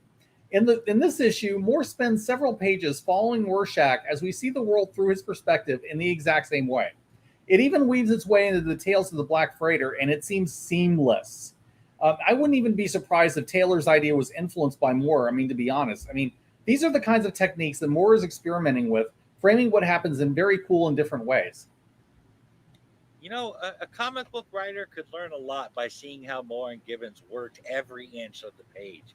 I have only read the Saga of the Swamp Thing and Batman the Killing Joke besides Watchmen as far as Moore's work goes, but I can tell you that while Watchmen seems to be the pinnacle of what we're talking about here, all of Moore's work has a lot to be learned from. The Saga of the Swamp Thing in particular was very formative in my inspirations as a comic writer, which is why I tend to be a bit wordy. But Gibbons and Moore really did something special with Watchmen, and like Moore's run on Saga of the Swamp Thing, in many ways revitalized the genre, so too did Watchmen. Reading through Watchmen for this show has again taught me even more. But I have gone off on this for a bit now. What do you say we get into Rorschach, Steve? Yeah, let's do it. So let's talk a little bit about how Rorschach is set up. Before I do, though, I think they brilliantly weave in Rorschach's capture with the Black Freighter segment in this issue. So in the Freighter segment, the sailor is attacked by a shark. The sailor kills the shark to survive, and then he eats the shark raw to keep himself alive at sea. When this perspective shifts to the two detectives, one of them misunderstands Rorschach's name, hearing it as Raw Shark. Why would I want to know about that? Yeah. Little moments like that really make me appreciate how well this comic ties everything together. But I also want to commend the way that Rorschach is set up by the killer. The killer knows that Rorschach suspects that there's a mass killer, and he plays into Rorschach's paranoia to throw him off. Then he quietly has Moloch killed to silence him, but also to throw the finger of blame on Rorschach when he arrives to discover what happened. And after setting all this up, the killer then sends an anonymous tip to the cops to pursue Rorschach. The killer barely has time to lift a finger, and the police do all the work for him. It's really quite a clever plan, and all the pieces are there if you pay attention to the small details. What did you think of the end of the issue and the setup, Mike? White was somehow keeping an eye on Rorschach to know that he had been to Moloch's apartment in order to set him up. Either that or Veidt had a person keeping an eye on Rorschach. That's the only way that makes sense to me. I tend to think it was someone else that was working for Veidt, but it was Veidt's plan. But truth be told, we don't actually know for sure who it was that killed Moloch or called the cops to Rorschach to set him up. We assume it was Veidt, but I think the only thing Veidt did was actually kill the comedian. I think he had people to do the rest of it. Plus, I don't recall Veidt doing voices before, and it certainly sounds like it was not Veidt on the phone with a detective. But that is just my theory. Either way, though, it was a brilliant plan that knew exactly how to predict Rorschach's actions. Knowing that he had been to Moloch's before and Rorschach's desperation to figure out who the mass killer was, it not only made it so that the architect of the plan didn't have to lift a finger to do it this way, Rorschach was actually doing most of the work for him. Yep. Rorschach definitely laid a lot of groundwork. Here again, we see some really interesting tricks that Moore and Gibbons use in the visual storytelling. Rorschach is the primary character in this issue, setting him against Dr. Malcolm Long. The psychologist has been assigned to Rorschach's case.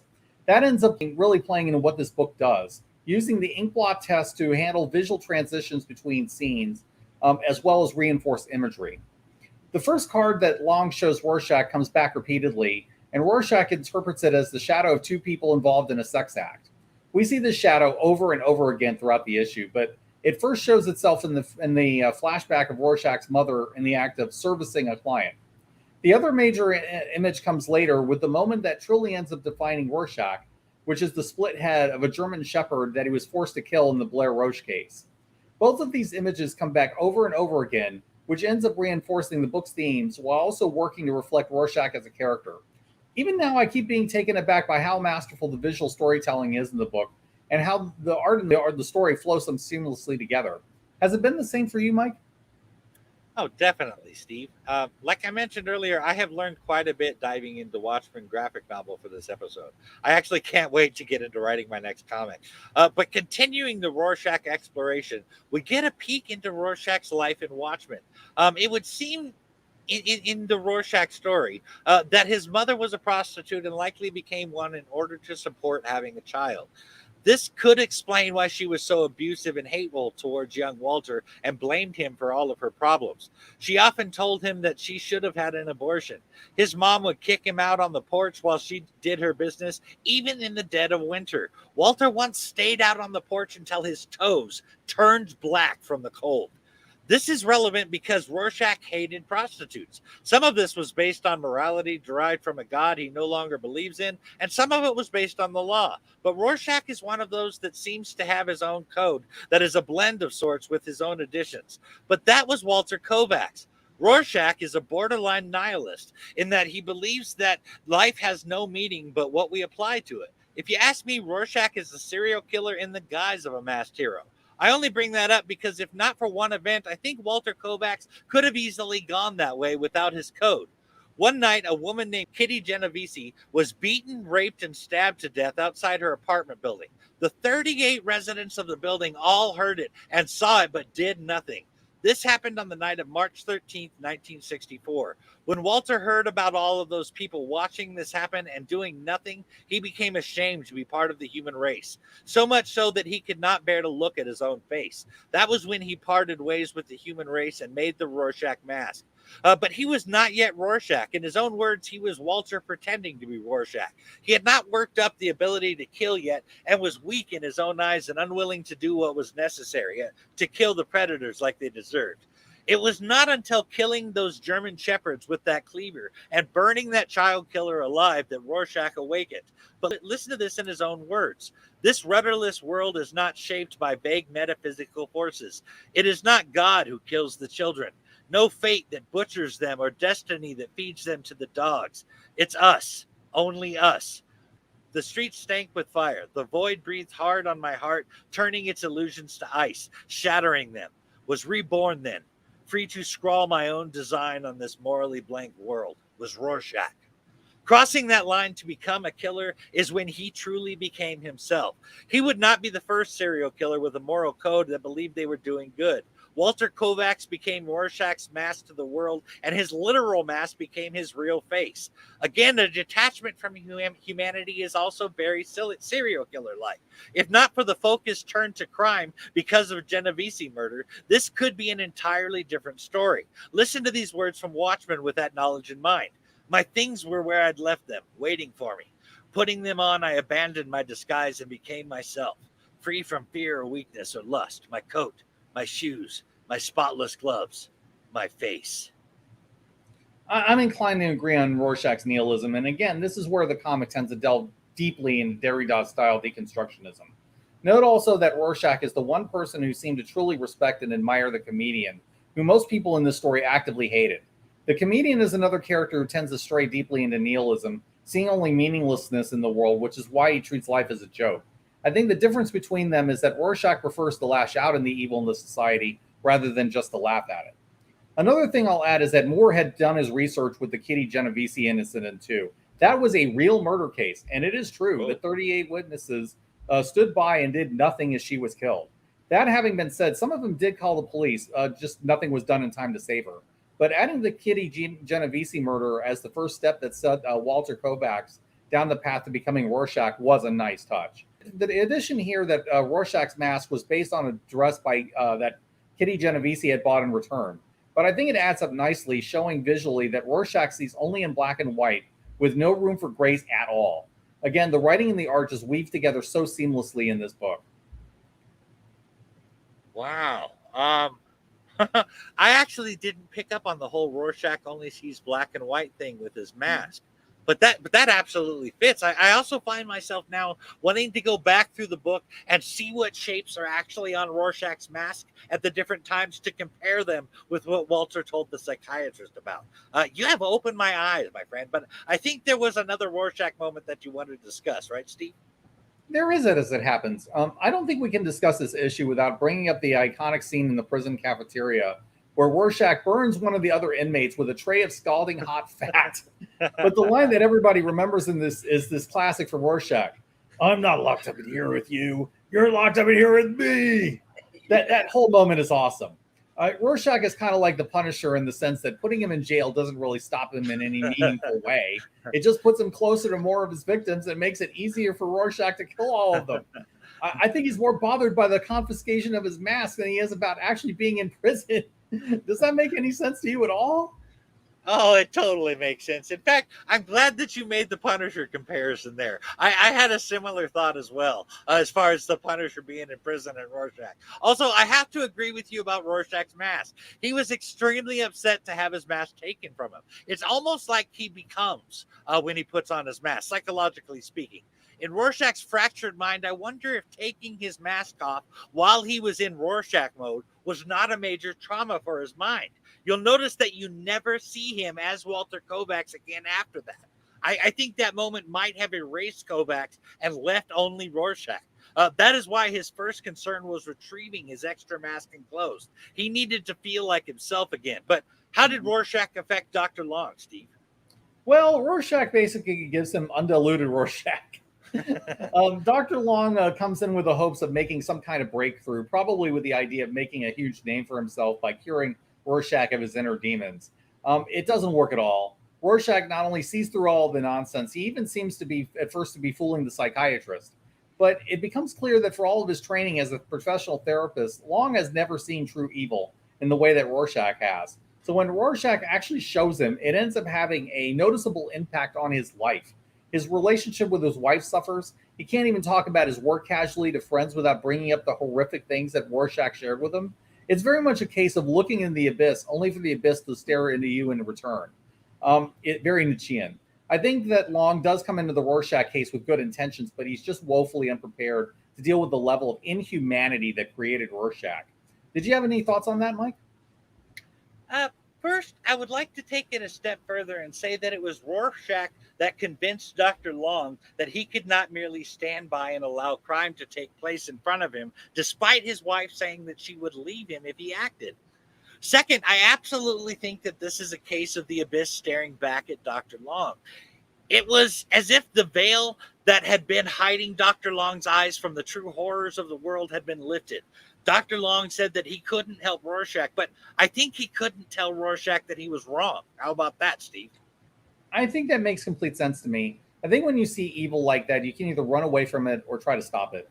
The Rorschach way is definitely confrontation, but much of the world doesn't want to look at it, much as we saw with the Kitty Genovese case, and we also see it with the social circles that Long runs through. This is why someone like Rorschach can never find a place in the world. But I think we've looked at the abyss long enough, Mike. So why don't we get into the more hopeful characters in this series? That sounds like a great idea, Steve. We do not want to become monsters ourselves, after all. I have to say that I really like Daniel Dryberg and Laurie Juspesic as a couple. I have since those guys tried to mug the two of them in the alleyway and they beat the crap out of them. It's like after the disconnect and loneliness of being with John and the boredom of it all, it felt good to cut loose and yet connect with someone who actually paid attention to her. Plus, as she would later describe to John, Daniel wasn't a strong and forceful guy, which makes her edgy. He was receptive, and she felt as if she could pour her troubles into him. They had a real bond between them. With Dan, I think he felt powerless because of the escalating World War III threat, the mass killer, and everything. Fighting back in the alleyway with Laurie was a release of that frustration, and even if it was only on a microscopic level, they did some good. They stood against the rising tide, even if it was for a moment, and it felt great. They got him thinking about the years gone by, and that makes me think of Laurie's mom, Sally Jupiter.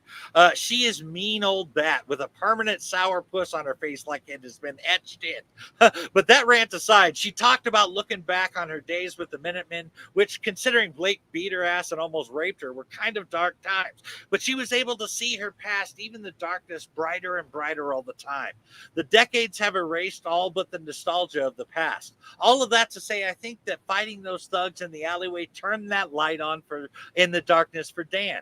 He only did it originally because others were doing it too. He would not have done it on his own. So having Laurie to put on the costumes with and go save those people from the fire brought back some confidence, and some real personal power and youth was redeemed. To be honest, I think he felt more like a man there than he had in a while. Hence, the making love in Archimedes and the cloud of fog by moonlight over the city of New York. I like Dan and Laurie together as well, and it makes a lot of sense why they'd gravitate towards each other. I mean, neither of them have any real friendships outside of the mass community, and there aren't too many of them. With John out of the picture, it makes sense that Laurie would turn to someone who can understand and relate to her. For Dan, he's finally met someone who can see how interesting he really can be beneath his owl fixation in the ornithology papers. It's clear that Moore is commenting on the mask and costumes as a sexual kink. It's pretty strongly hidden that the reason that Dan kept the picture of the Twilight Lady was that it turned him on. We also see that Dan has trouble getting it on until he and Laurie put on their costumes. But I think it's also the connection between going out in action together with the act itself. They're both very turned on by the adrenaline of being heroes, leading to the pun very much intended climax of the issue. It sounds like we're on the same page, more or less. But I believe you had one more thing to add before we move on to the H issue. Am I right, Steve? I do indeed. The other interesting thing about the issue is how superheroing has become an addiction for Dan and Laurie. To be honest, I think it's probably more that they love the adrenaline rush of crime fighting than superheroing in and of itself. But there's a metaphor being drawn between that and how Laurie has trouble giving up smoking as much as she's tried to quit. Dan has spent a long time convincing himself that he's moved on from superheroes, but he can't completely give it up either. But he can't get away from the rush and excitement forever, especially when it's something that he can share with someone else. Dan's arc is about rediscovering himself and getting back to the man he was. And really, I love that Dan and Laurie end up being the only people in this book that get more positive and uplifting arcs in this book. I really like that too. And honestly, Watchmen would have been too dark and bleak without that bit of light from Dan and Laurie's relationship. Yeah. But let's get into issue number 8. I have to say that I loved the prison break. So far, Rorschach has fried a guy's face who was going to shank him with boiling fat, and we did not get to see the specifics on this, but he carved a guy's face off. But getting the guy to kill his own man because he was in the way, and then getting the guy with him with the electricity to shock himself with the toilet water was fucking awesome. I never disposed of sewage with toilet water before. Obvious, really.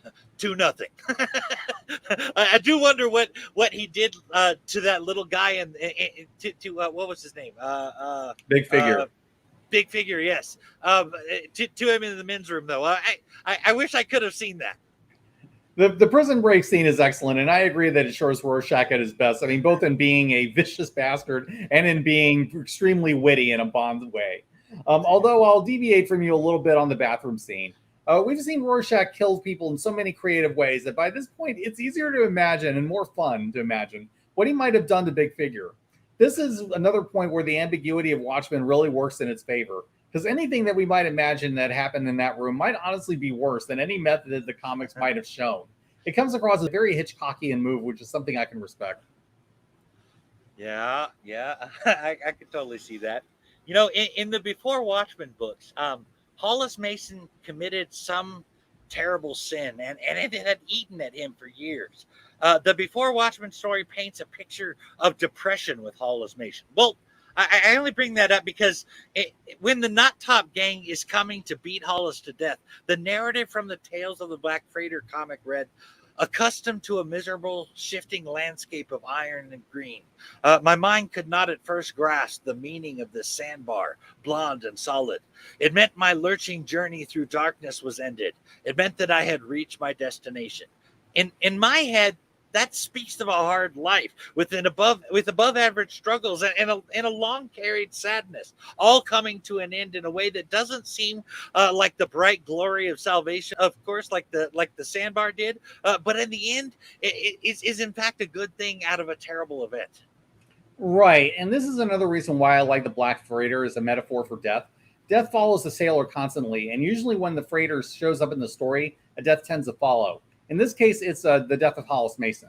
So it really makes sense to weave in the pirate story along with the main narrative.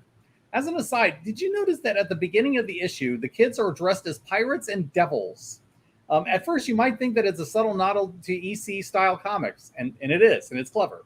But it's actually good foreshadowing to Hollis Mason's death at the end of the issue. I also really like the way that Hollis's death was shown in the issue. Even though the reality of his death comes across as a random street killing, it's framed from the lens of Hollis's nostalgia. So he goes out as the hero that he was, with his dog dressed up as a sidekick, like Ace the Bad Hound. I love that. The reality, of course, is that the death is completely senseless, as Hollis is killed by a bunch of thugs who wanted to get back at Dan Driver because of the Princeton break. It's a senseless, pointless death wrapped up in nostalgia, once again hitting at the bleak nihilism of this world. All right. It seems like we've covered that pretty well. Let me move on to Dr. Manhattan in this issue. I have to admit that I was not sure I understood what John was doing by coming back. I mean, he knows what's going to happen. Why start all of that shit by leaving just to have Lori talk you into helping again? But I think I have an answer for that. Let's not forget that John Osterman started out as a watchmaker. Granted, this came up from the Before Watchmen story, Dr. Manhattan, but I think he clears some things up here. He appreciated all of the little intricacies in the clockworks, the symmetry, order, and control. One gear turns. It turns another, which turns another. But it all starts with the one tick of the clock. The uncoiling of the spring, the first gear whose turning set everything else in motion. I think that John saw an ending that was satisfactory to him, and he had to be the tick of the clock that started the first gear turning. I think that the giant clockwork structure he built on Mars with the 12 points around it, just like a clock that he said already existed in the sands before he made it, is a monument to this revelation for him. That could very well be possible, but this goes again to how John is pretty much an all-powerful being with little agency.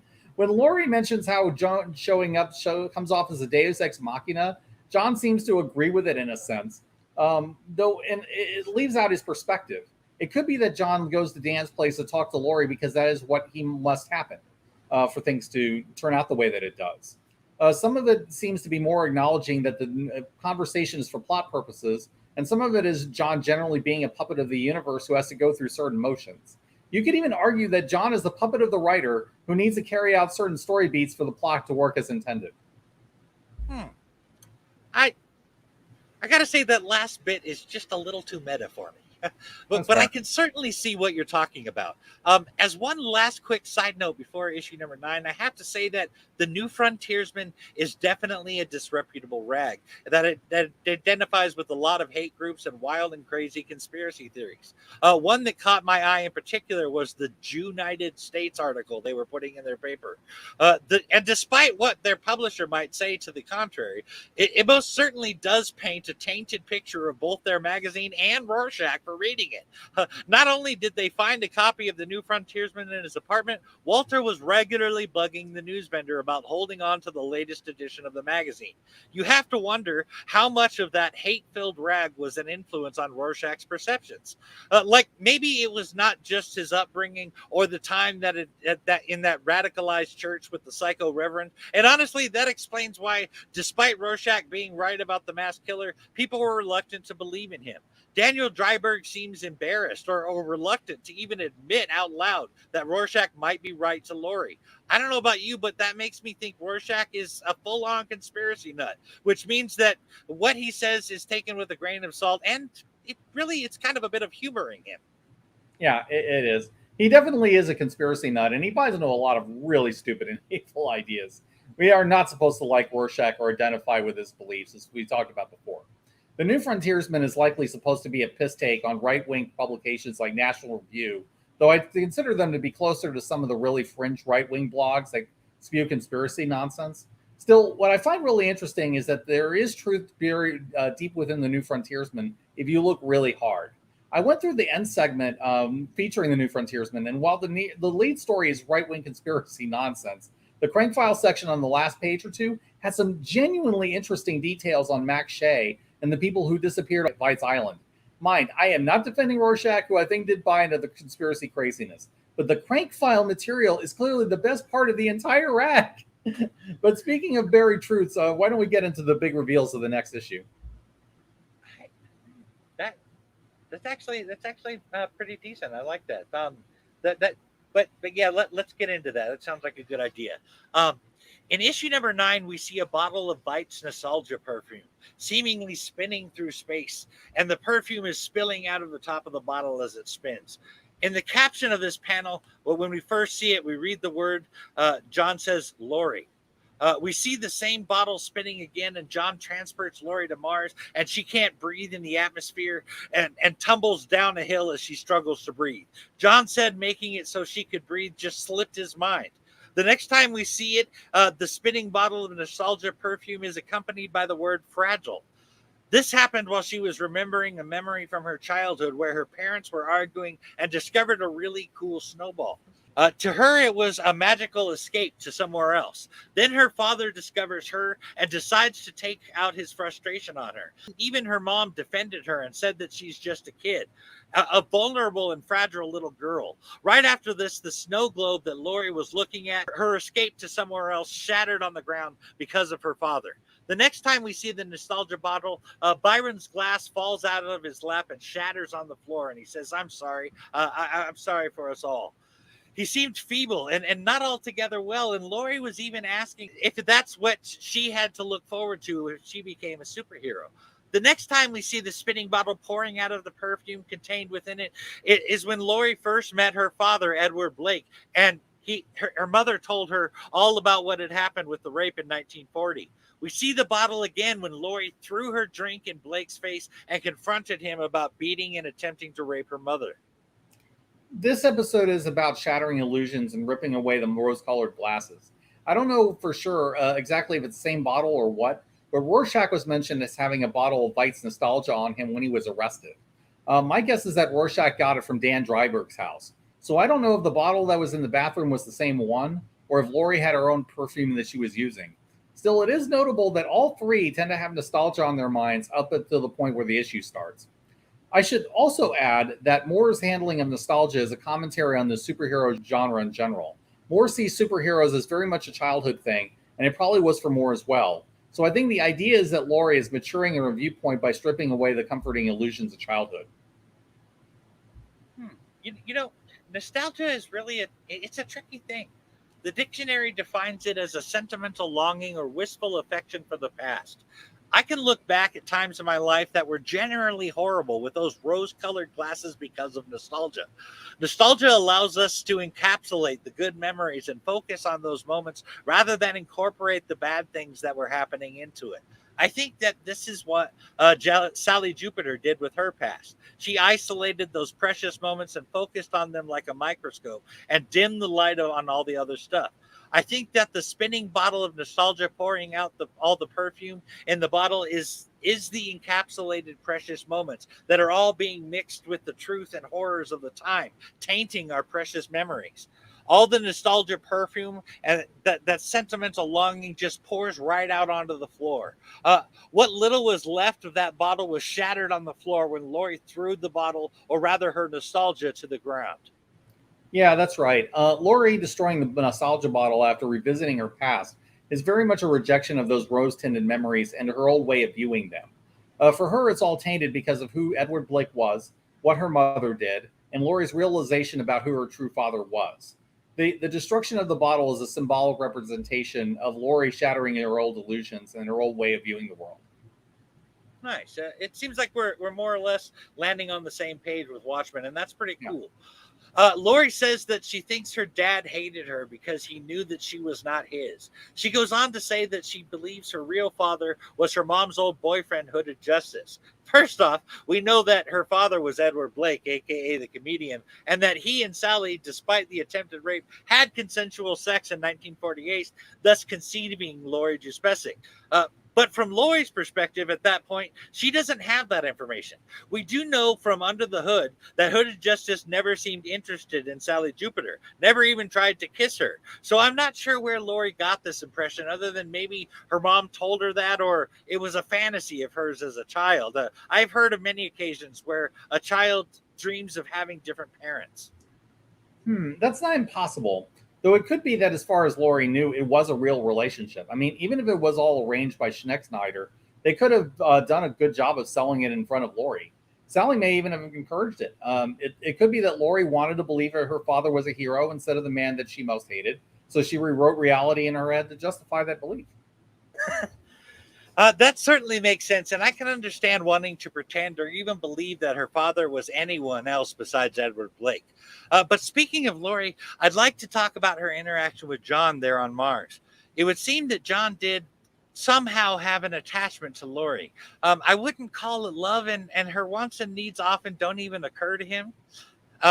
Even that she needed to breathe on Mars just escaped him. He didn't even consider it. But yet she remained his one link to the world, as the rest of him was so detached. When he left the world, he didn't say that it was because of the claims that he had given many people cancer, but rather that Lori left him and cut off the link that he and she had, and therefore his last remaining concern for the world.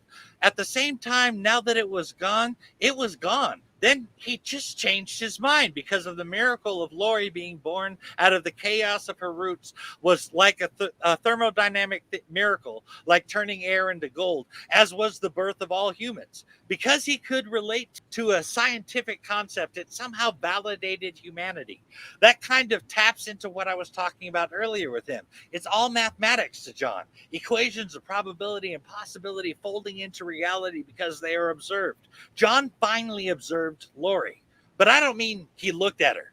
I mean it like when one of the Na'vi says it in Avatar. John saw into her. For the first time, he really saw her for who she was deep inside, and that revealed a miracle. Yeah, it's clear that Laurie meant something to him, and even if it's difficult to quantify. It could be that she was harder to predict and understand for him, and that made Laurie an interesting challenge to try to figure out. It could also be that when he met her, he still had some vestiges of humanity left, so there was an emotional attachment at that time. Then again, John exists out of sequence, and he doesn't live in a direct moment-to-moment way like normal people do, so who honestly knows? It's just another talking point built into the comic, honestly. There Yeah. are ambiguous things in this story, and they are there, so we will do exactly what we're doing now, talking about it and analyzing it. But let's move on to issue number 10. Sounds like a plan. One scene that struck with me with issue 10 is the moment where Rorschach confronts the landlady that lied about him. He starts off being threatening, demanding to know how much Pyramid paid her to slander his reputation, such as it is. But then she asks Rorschach to think of her kids because they didn't know what she had done. Rorschach then does something that's a bit surprising. He lays off of her. He takes what he needs from his old room and then he leaves with Dan. I suspect that Rorschach identified with the kid, being reminded of himself and his own mother, and he decided to spare the landlady for the kid's sake. But what was your take on that scene, Mike? That was actually exactly my take as well. I think that bringing up her kids gave Walter a reminder of his childhood and sparked that very rare sense of empathy in Rorschach. And speaking of empathy, you know that you've gone too far when Rorschach is pulling you back. Yeah. Daniel, or rather Nandel 2, ran into that not top gangbanger after they had beaten Hollis Mason and then smashed in his head with that trophy, and Dan was pissed. In front of a whole room full of people, he told the gangbanger, you tell them they're dead. You know how much firepower I have floating out there? I ought to take out this entire rat hole neighborhood. I ought to break your neck. This time, Rorschach is the one with some restraint and tells Night Owl 2 that he can't do this in front of civilians, and they got the information they were looking for. But Dan was working himself up and would have killed that guy if Rorschach hadn't stopped him. That's my opinion anyway. When he was sitting there like, God damn it, he was totally just building up the anger in him. It's all a part of that no future attitude. What does anything matter if we're all going to be dead tomorrow? Sure, he was close to Hollis, real close, and it hurt to hear the news of his death. I'm not denying Daniel's pain, just that if circumstances were a little different, he might have at least been smarter about it. Yeah, that's fair. This issue does a fair amount of role reversal between Dan and Rorschach, and it all really works. It's usually Dan holding Rorschach back, as you mentioned, but in this issue, it's Rorschach showing mercy and Dan who wants to spill blood. Not that I blame Dan in this case, and it's possible that Dan also feels responsible for Hollis's death too, and he's taking that out on the thugs. He's clearly not thinking straight at this moment, wrapped up in pain and shock, and not looking at this with a clear perspective. But I love this friendship, and I love how both characters grow in opposite directions. Just say that to yourself. Rorschach was seeing things more clearly than Dan. Yeah. Honestly, I think happen. No. The fact that Rorschach was seeing anything clearly does not often happen. But honestly, I think this moment actually brought Dan and Rorschach closer together. Being Daniel's friend has had an effect on Rorschach. I mean, Rorschach apologizes to all of one person in the entire story, and that is Dan. What's more is Rorschach acknowledges the difficulties of being his friend. Like you said, the tables are turned here, but I think carrying this over from the empathy Rorschach was able to have with his landlady, that perhaps Rorschach's friendship with Night Owl 2 had an effect on him to the extent that he was able to pull Dan back from the brink. I saw that as a bonding moment, actually. It is. They grow together in the long run. But let's move on to the big reveal. I think most people know the spoiler on this one, and we've already discussed it a few times, but I wanted to hold back in case there was any of our listeners who haven't read this book. And if you're one of those people, go read the book now. We'll be back when you're done. We promise. Anyway, it's clear at this point that Adrian Veidt was the one who murdered Blake all along. Dan and Rorschach finally put everything together once they reached Veidt's office and unlocked Veidt's computer files. It is kind of funny that while the normally stoic Rorschach is muttering out loud, it's Dan who's being quiet as he breaks into the computer. Now, the reveal makes total sense in retrospect, which is what a good mystery should do. And I admit I was thrown out at first, but by the time I first read this, I was still young and I hadn't figured out the conventions. But looking at it now, I mean, Moore does a good job of misdirecting. The thing that really sells this is the fake attempt to kill Veidt, which was a complete misdirect. Probably what happened was that Veidt hired his own assassin, and Veidt stuffed the cyanide capsule in the assassin's mouth to silence him. We also find out in this issue that Veidt killed the artists and the writers on the island as well, probably to keep them quiet. It ended up paradoxically leading Rorschach and Night Owl straight to him because they were able to trace the assassin's associate before Veidt could silence him too. Veidt does think things through well, sometimes even brilliantly, but we see that he doesn't always get everything exactly right. Anyway, Mike, what did you think of the reveal, and did you find the mystery satisfying? I did find it quite satisfying, actually. All of the pieces fell together on their own, and they were not forced on us. There have been many times that things had to be rewritten or reworked to reveal the master stroke of the villain, and this did not. If you go back to that scene where Veidt takes out the assassin, it is small, but you can clearly see him putting a cyanide capsule in his mouth. The ducks all line up in a row, and I love it. But I have to comment on Rorschach's state of mind going into that final confrontation with Adrian Veidt. So Rorschach knew going into this that he was going to die. He sent out his journal before they ever went out. Listening to him break down everything to Night Owl 2 makes me wonder if he did not know that John was going to kill him. That neither one of them would have had a choice. Rorschach was going to act without question. If John wanted to stop him, he would have to kill him, and John knew it. He finally figured out who he was supposed to kill in the snow. Yeah, by that point, yeah. Though I think Rorschach was convinced that Ozymandias would probably kill him and Dan. And considering that Veidt can do crazy warrior monk type of martial arts like catching bullets, Rorschach is not wrong to believe that. I don't think that he expected going in that John might kill him, but I think Rorschach believed that he was up against an enemy too dangerous for him and Night Owl to handle on their own. So sending out the journal was an insurance policy preparing for the inevitable. That makes sense too, I suppose. I don't.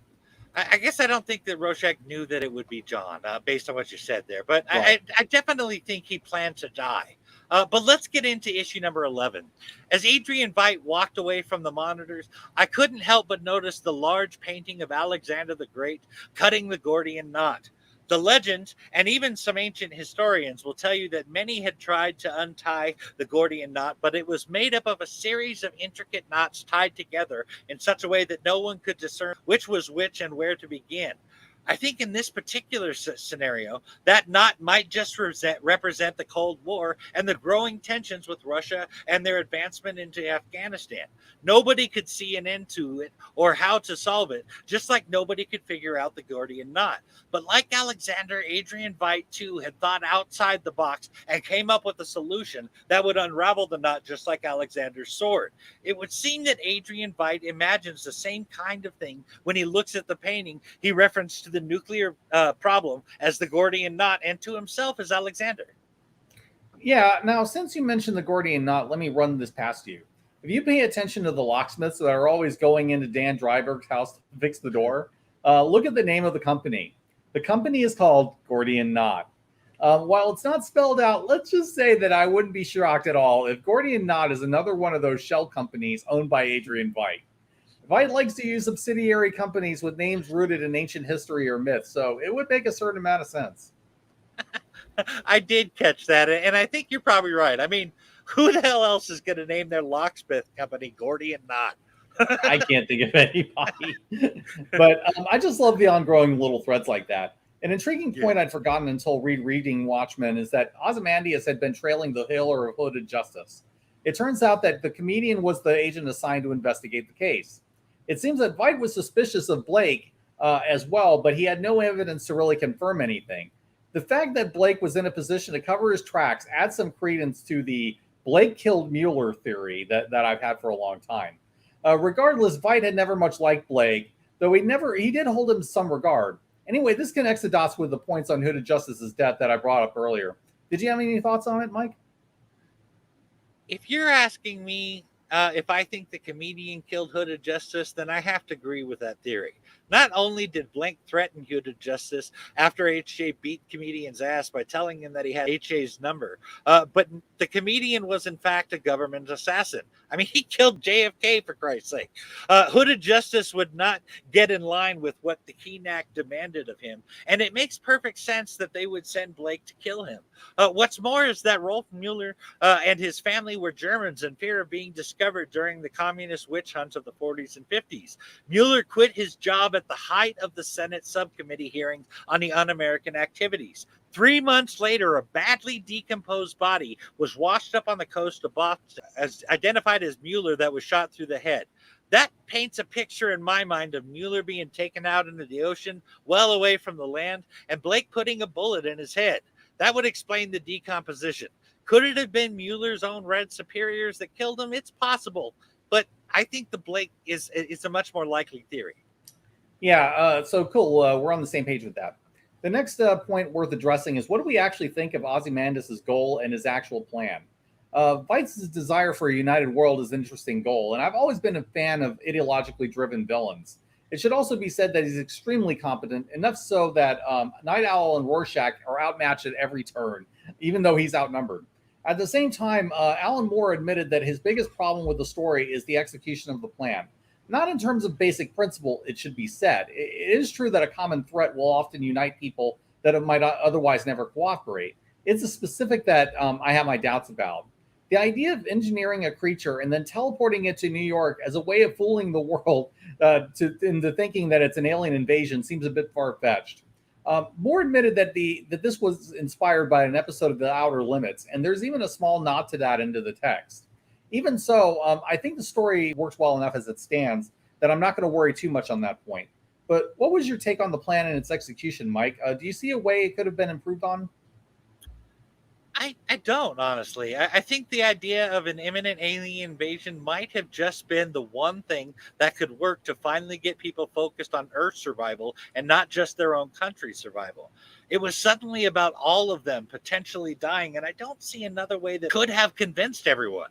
I personally don't believe in aliens, but a giant Lovecraftian creature appearing in the middle of New York might just get me to reconsider that. Was it psychotic and reflective of how on the fringes Adrian Veidt was? Absolutely. But it actually worked in the comic. Russia backed out of Afghanistan, and there were talks of putting aside the Cold War in favor of Earth's defense.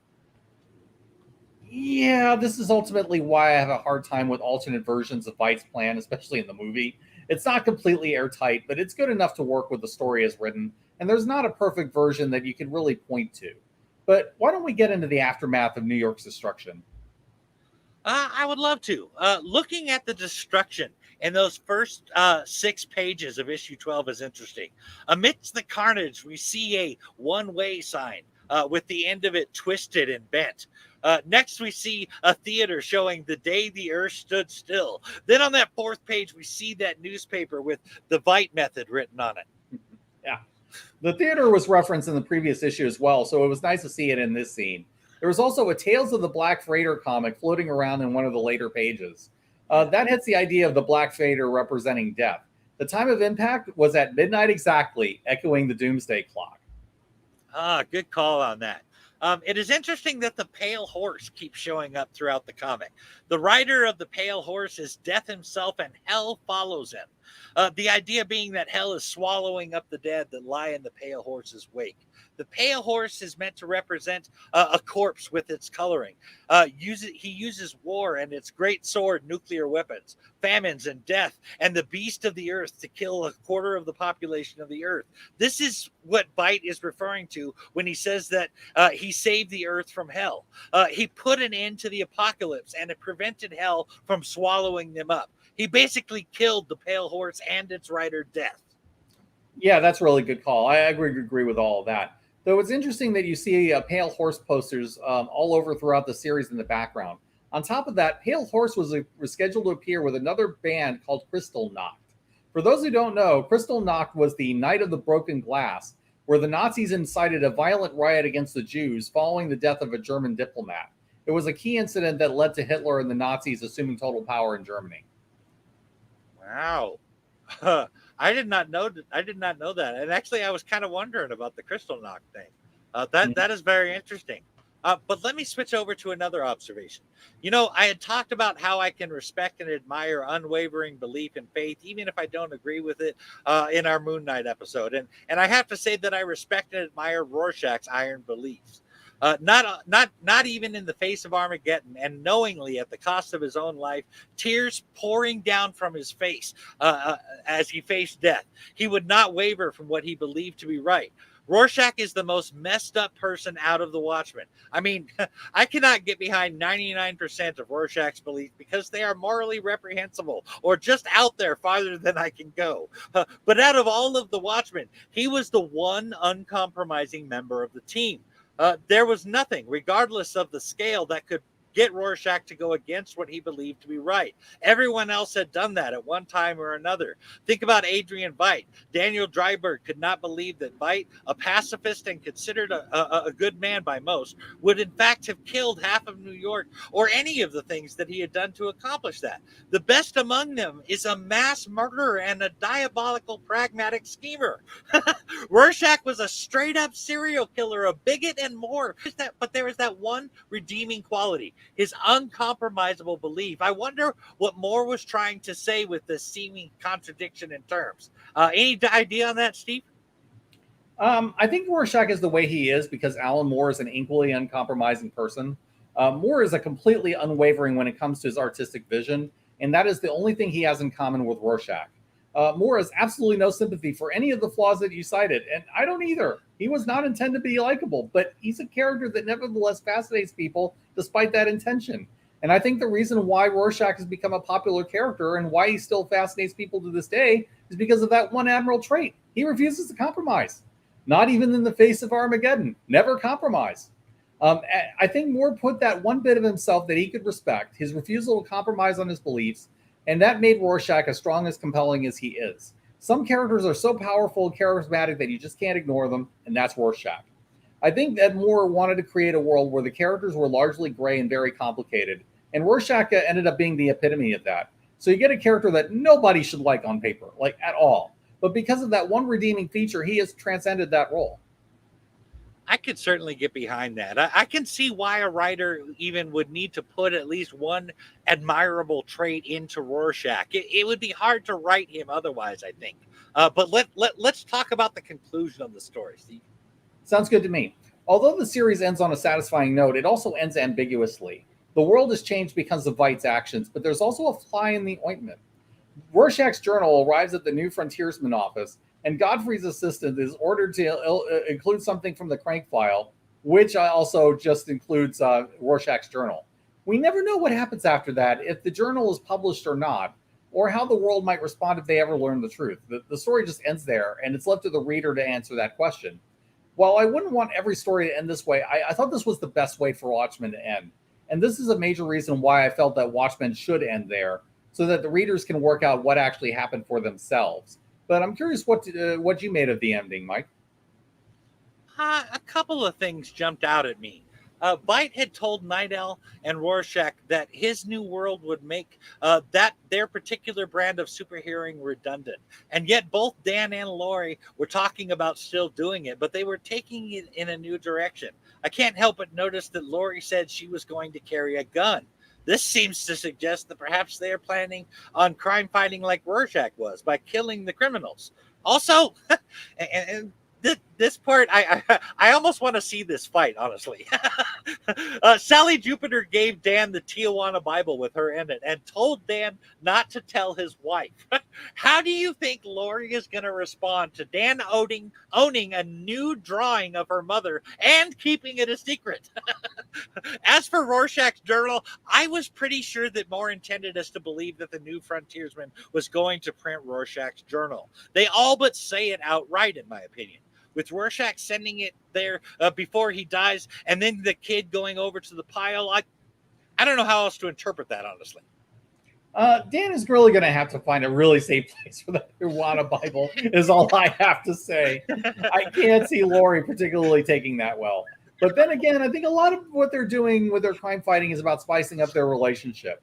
As for the gun, I think it is a more practical in some ways, but it also signifies a darker turn for Laurie. Still, I can't deny that it makes sense for a pulp-inspired heroine like Laurie to carry a gun. It just kind of fits her archetype.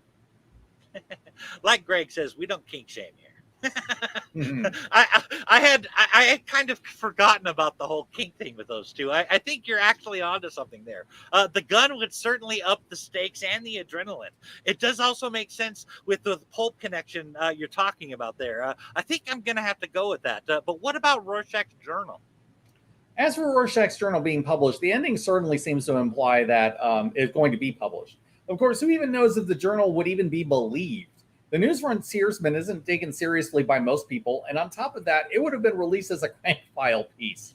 We've already seen that a lot of true facts are buried under the lead, which is crazy conspiracy nonsense. That hides a lot of the real story. Plus, Rorschach isn't exactly stable himself, even if the journal was verified as his. So it's hard to say what the outcome would have been to that. So let's talk about the aftermath of Watchmen and what it inspired. There's no question that the original Watchmen series, along with The Dark Knight Returns, had a profound influence on comics that still affects the medium today. Watchmen casts a long shadow, even if it's a book that often is misunderstood, even by the creators who were influenced by it. As mentioned before, many of the writers and artists influenced by Watchmen only saw the surface elements and not the deeper themes or techniques. I think that for a long time, Alan Moore ended up resenting the change in comics that he helped to spark. What Moore wanted Watchmen to do was to inspire other creators to learn from the book's techniques to inspire new, bold, and creative ideas. But what too many people took from it, from comics creators to filmmakers, is grimdark and edgy is cool, and they missed the deeper ideas that Moore was trying to convey. This ended up weighing on Moore over the years, and after a while, I think he just grew tired of it all. Honestly, I don't entirely blame him for feeling that way. I think I would grow tired of it too if everyone was trying to copy something I wrote decades ago instead of doing something genuinely new and different. To be fair, there were people who got what he was doing and ran with it, though. Watchmen eventually inspired a later counter movement against deconstruction in the late 90s, and that is what's called Reconstructionism. Probably the best known Reconstructionist writers of that period and now are Kurt Busiek and Mark Waid. Anyway, Busiek thought that while it was okay to question the text's narrative structure and find things that don't make sense, his idea was that the writer should find answers that make the story work better. The idea is to build a better foundation by questioning and examining the tropes and then coming up with a solution to them. He likened it to a mechanic taking a car apart to seeing how it works and then putting the car back together to make it run better. At this time, Moore had serious regrets about his earlier works Inspired, and he wanted to write something more fun and positive as a counterbalance. That led him to writing Supreme, where he did a more Silver Age Superman-style approach to what was originally an evil Superman-type character. But Moore explained this by introducing an idea called the Supremacy, establishing that Supreme goes through regular reboots and resets with many different versions of him. So even though it was written with tongue planted firmly in cheek and almost as a borderline parody in some respects, Moore's Supreme was a reconstruction of Superman in practice. And it was really, really well done. So well and done, in fact, that Moore Supreme did Superman better than the Superman books done at DC at the time. For at least a little while, Supreme even inspired a lighter period for comics, though that influence eventually faded and the grimdark eventually came back. Still, Moore would also build on Supreme's success with his later books, including Tom Strong, Promethea, Top 10, and League of Extraordinary Gentlemen. Anyway, I mention all this because I feel like Moore's later rejection of deconstructionist writing and the legacy he built in the 80s doesn't get mentioned nearly enough when Watchmen is brought up, and it really needs to be part of that conversation. But what were your thoughts on all this, Mike? What is the best way to proceed as a writer when what you inspire isn't what you intended? And did Moore find the best way of dealing with that? Well, I guess I would simply accept that my intention would be misconstrued and that ultimately they didn't matter. I would just keep producing work that I genuinely love doing and just let people do what they do. It is not in our hands to control such things. I know that I write the stories that I like to read, and I do them how I wanted to do them. I make mistakes, and I have victories as well. But ultimately, I'd be going with what makes me happy and content as a creator. Not that one should not be aware of these things, but I do not think that trying to control the narrative is going to work. That is the thing about art, really. Regardless of the intent, art is ultimately subject to the individual interpretation of the person viewing it. Perhaps he could voice his intention just to put it out there, but it is not worth the self-destruction of anger and bitterness that holding grudges creates. I mean, do you want an example? Moore is a generally angry guy with a disgruntled disposition. Does that sound like a happy and contented guy? I don't think so. No, sadly, I don't think so either. I mean, Moore is a truly brilliant writer, and I respect his total dedication to his art. But what makes him these things also comes at a heavy cost. Still, I can't entirely complain in this case because some of my favorite Moore stories came out of his regret over what he unintentionally inspired. So in the end, you kind of have to take the good and the bad with the bad when it comes to Alan Moore. Anyway, this brings us to the end of our episode of Watchmen. This may be the most dense and complex work we've ever looked at, to the point where 12 issues gave us as much content to discuss as decades-long running series. I go back and look at Moon Knight, X-Men, any of that. This is longer. Watchmen stands alone in terms of storytelling in comics, both in how the book is written for the page and how well the art takes risks and experiments with the narrative. Many people look at Watchmen as the gold standard in terms of what comics can achieve. And while I think there are elements comics could move away from, where this story shines is in the technical mastery of the craft. These are points we can learn from, and I don't think there's a more teachable comic than this one.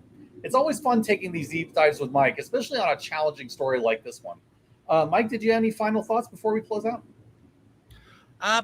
One thought I want to leave our listeners with is that Watchmen is not a one-time read kind of book. I'll be honest and say that I flat out did not get what I was seeing and reading my first time through. In fact, my very first attempt at reading it, I quit reading as soon as I got to the end of issue 1 and saw the prose section after the comic. I hated the idea of 5 pages of prose after a comic. I did not pick up a graphic novel to read prose. I could not make a connection between what I was reading in Under the Hood and what was going on in the comic. It didn't seem like it had anything to do with anything, especially the opening story. It was not until further chapters in that book that I understood, but I still hated the prose. Plus, I somehow missed all of the mastery of the page and the layers of storytelling going on. All in all, when I finished watching the first time, I didn't see what all the hoopla was about. But then this episode came up and I read it another 3 times for this episode. And suddenly, like I just put on the glasses from They Live, I could see what everyone was raving about. Watchmen is a true masterpiece of the art form. All that to say, I hope you don't let first impressions of the book rob you from reading several times because of that. At least for me, that was the key to truly appreciating it. Also, if you're gonna watch the movie, I have to recommend the ultimate cut. Despite changing the ending, most of that movie is pretty accurate. Yeah, I generally like the movie as well, aside from the change of the ending. But you're absolutely right that the sheer depth of this book is what gives it its impact after all these years. And I love how much of that depth you've picked up on. This is definitely a book that rewards deep and multiple readings to get the most out of. Anyway, that's all the time that we have for on this episode, so we'll go ahead and leave it here. Thank you all for tuning in, and I hope that you'll catch all our other shows and content on the Omen Comics Podcast Network. Until next time, thank you for all your support, and thanks to all our listeners who make this podcast possible.